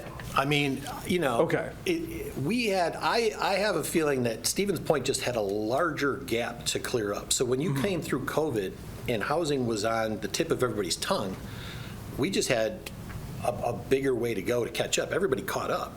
But, you know, I could buy a duplex for $100,000 a decade ago. That same duplex, the city tells me is worth $190 now. So it wasn't, you know, we just had that level of affordability. And again, people aren't going to appreciate it. Nobody's going to say $550, you know, that's really cheap. That was most of our apartments. Now they're $750, you know, but they were expensive at $550. They're expensive at $750. They'd be expensive at $150. You know, nobody wants to pay more for housing, but just based on our comparables, I think we look pretty good. And I think if 10 years from now, we were still in line with La Crosse and Eau Claire and Oshkosh and the way that we compare with the county and the state, that would be a success. So a good way to summarize it is saying we might not have it as good as we used to, but we still have it pretty good compared to a lot of places. Because it's a state and national thing. Right. It's not like we're unique and we've done something wrong. We're hurting like everybody else in that division, but you know, for whatever reason, we have maintained a level of affordability that compares favorable to the people we want to compare ourselves to. Cool.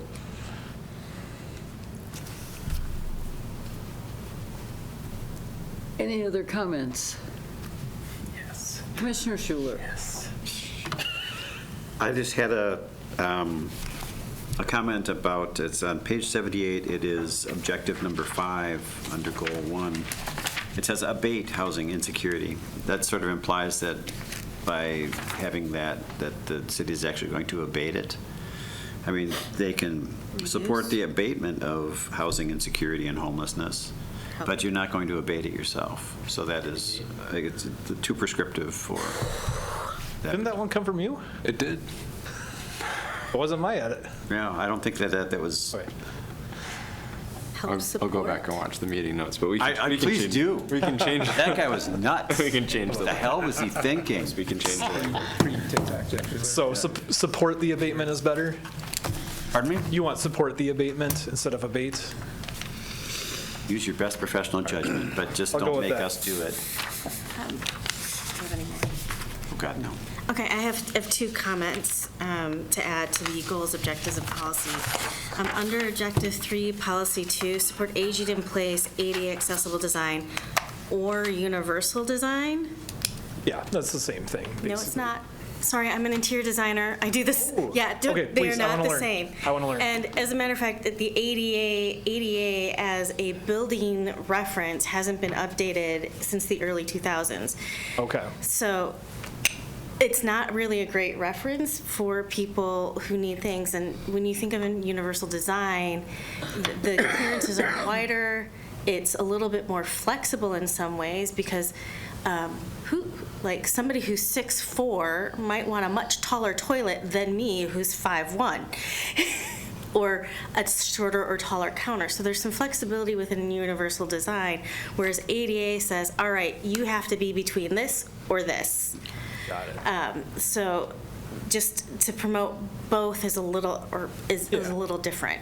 So universal is more like tailoring it to a Tailoring, but also like there's an increase in widths. So like instead of saying you have to have a corridor that's 36 inches, it's going to say, you know what, you might actually want it at 48 or 50, that kind of thing. Yeah. So kind of that. And then also on the following page under Objective 6, Policy 2, it should say work with existing homeowners and landlords to preserve city's housing stock through code enforcement, education, and support. Because generally speaking, homeowners who live in homeowner-occupied spaces want to keep them really nice, but you should hear the horror stories I hear from my students. So I think we also need to hold landlords accountable. Oh, we do. With that, if you look at 76 low-effort solutions, educational events for renters and buyers, there's nothing in here about the apartment association. And they have been a city partner for many years. So, you know, that's a group that, instead of being an adversary, can be an ally. So your suggestion, adding what now?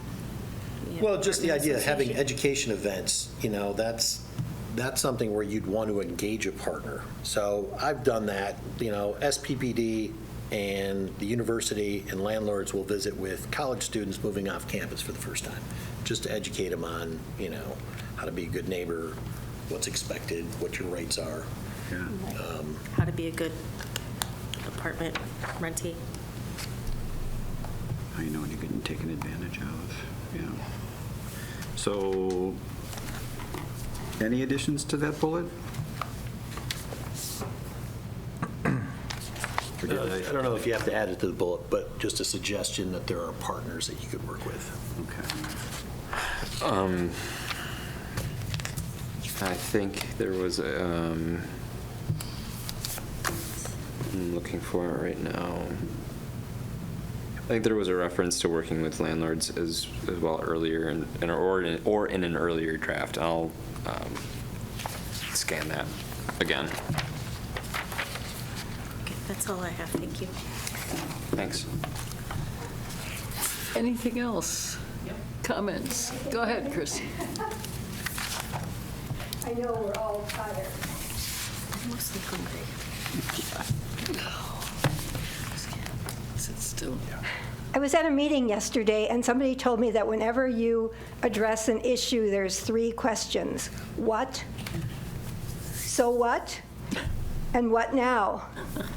And I think this chapter, to me, has a little bit different feeling from the one we were talking about earlier. The natural resources chapter seemed to have a lot of so what. Commissioner Beacom talked about this whole issue of sort of what is the meaning of housing, but it was in relation to that homeless report. But maybe up front, you'd like to say something like, homeownership is a major financial investment that builds wealth for families. You've talked about that. But also, for everyone who has a home, if they're a renter or a homeowner, it provides them security and a sense of belonging in the community. So I like that. That goes to a couple other comments that I wanted to make about Goal 1, which is on page 56, where Objective 1 is maintaining and enhancing existing housing in neighborhoods. Policy 2 talks about enforcing codes related to noise, condition, safety, health, snow removal, and more to maintain housing quality. That sounds like something that happens with existing housing and the people who live in that neighborhood. I think there could also be a policy 4, and that goes back to Savannah's situation and the whole Village Green situation. I would suggest something like, and I don't know how this fits between zoning and planning, but I'll just say this: improve and enhance zoning and other codes that affect quality of life when new developments are permitted adjacent to existing neighborhoods, including but not limited to noise pollution, light pollution, air quality, traffic patterns, hours of operation, vegetative and other physical buffers between incompatible land uses. That feels to me to be parallel to policy 2, where you want to enforce codes to protect the quality of an existing neighborhood from its own neighbors, right? And this would be when a new neighbor comes in, they also have to do some things to protect the quality of life of those people who are already there. Thank you. Could you email that list to Chris? Well, I think maybe, and Chris, let me ask you this question. So it seems parallel to policy 2, but would it be a simple addition to say improve and enforce property maintenance and zoning codes related to the whole list? Or is that too simple?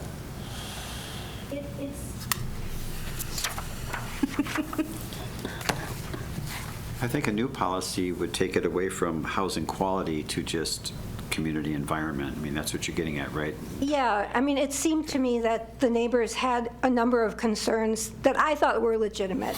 Yeah. I wouldn't want that light shining in my windows. I wouldn't want that noise 24/7. But there seemed to be no mechanism to address that. And I think there should be one. I would say And I understand, the whole issue of it's not your property, but they asked for a buffer. They couldn't even get that, so. I would say a separate policy would be the better way to go on. Okay. Thank you.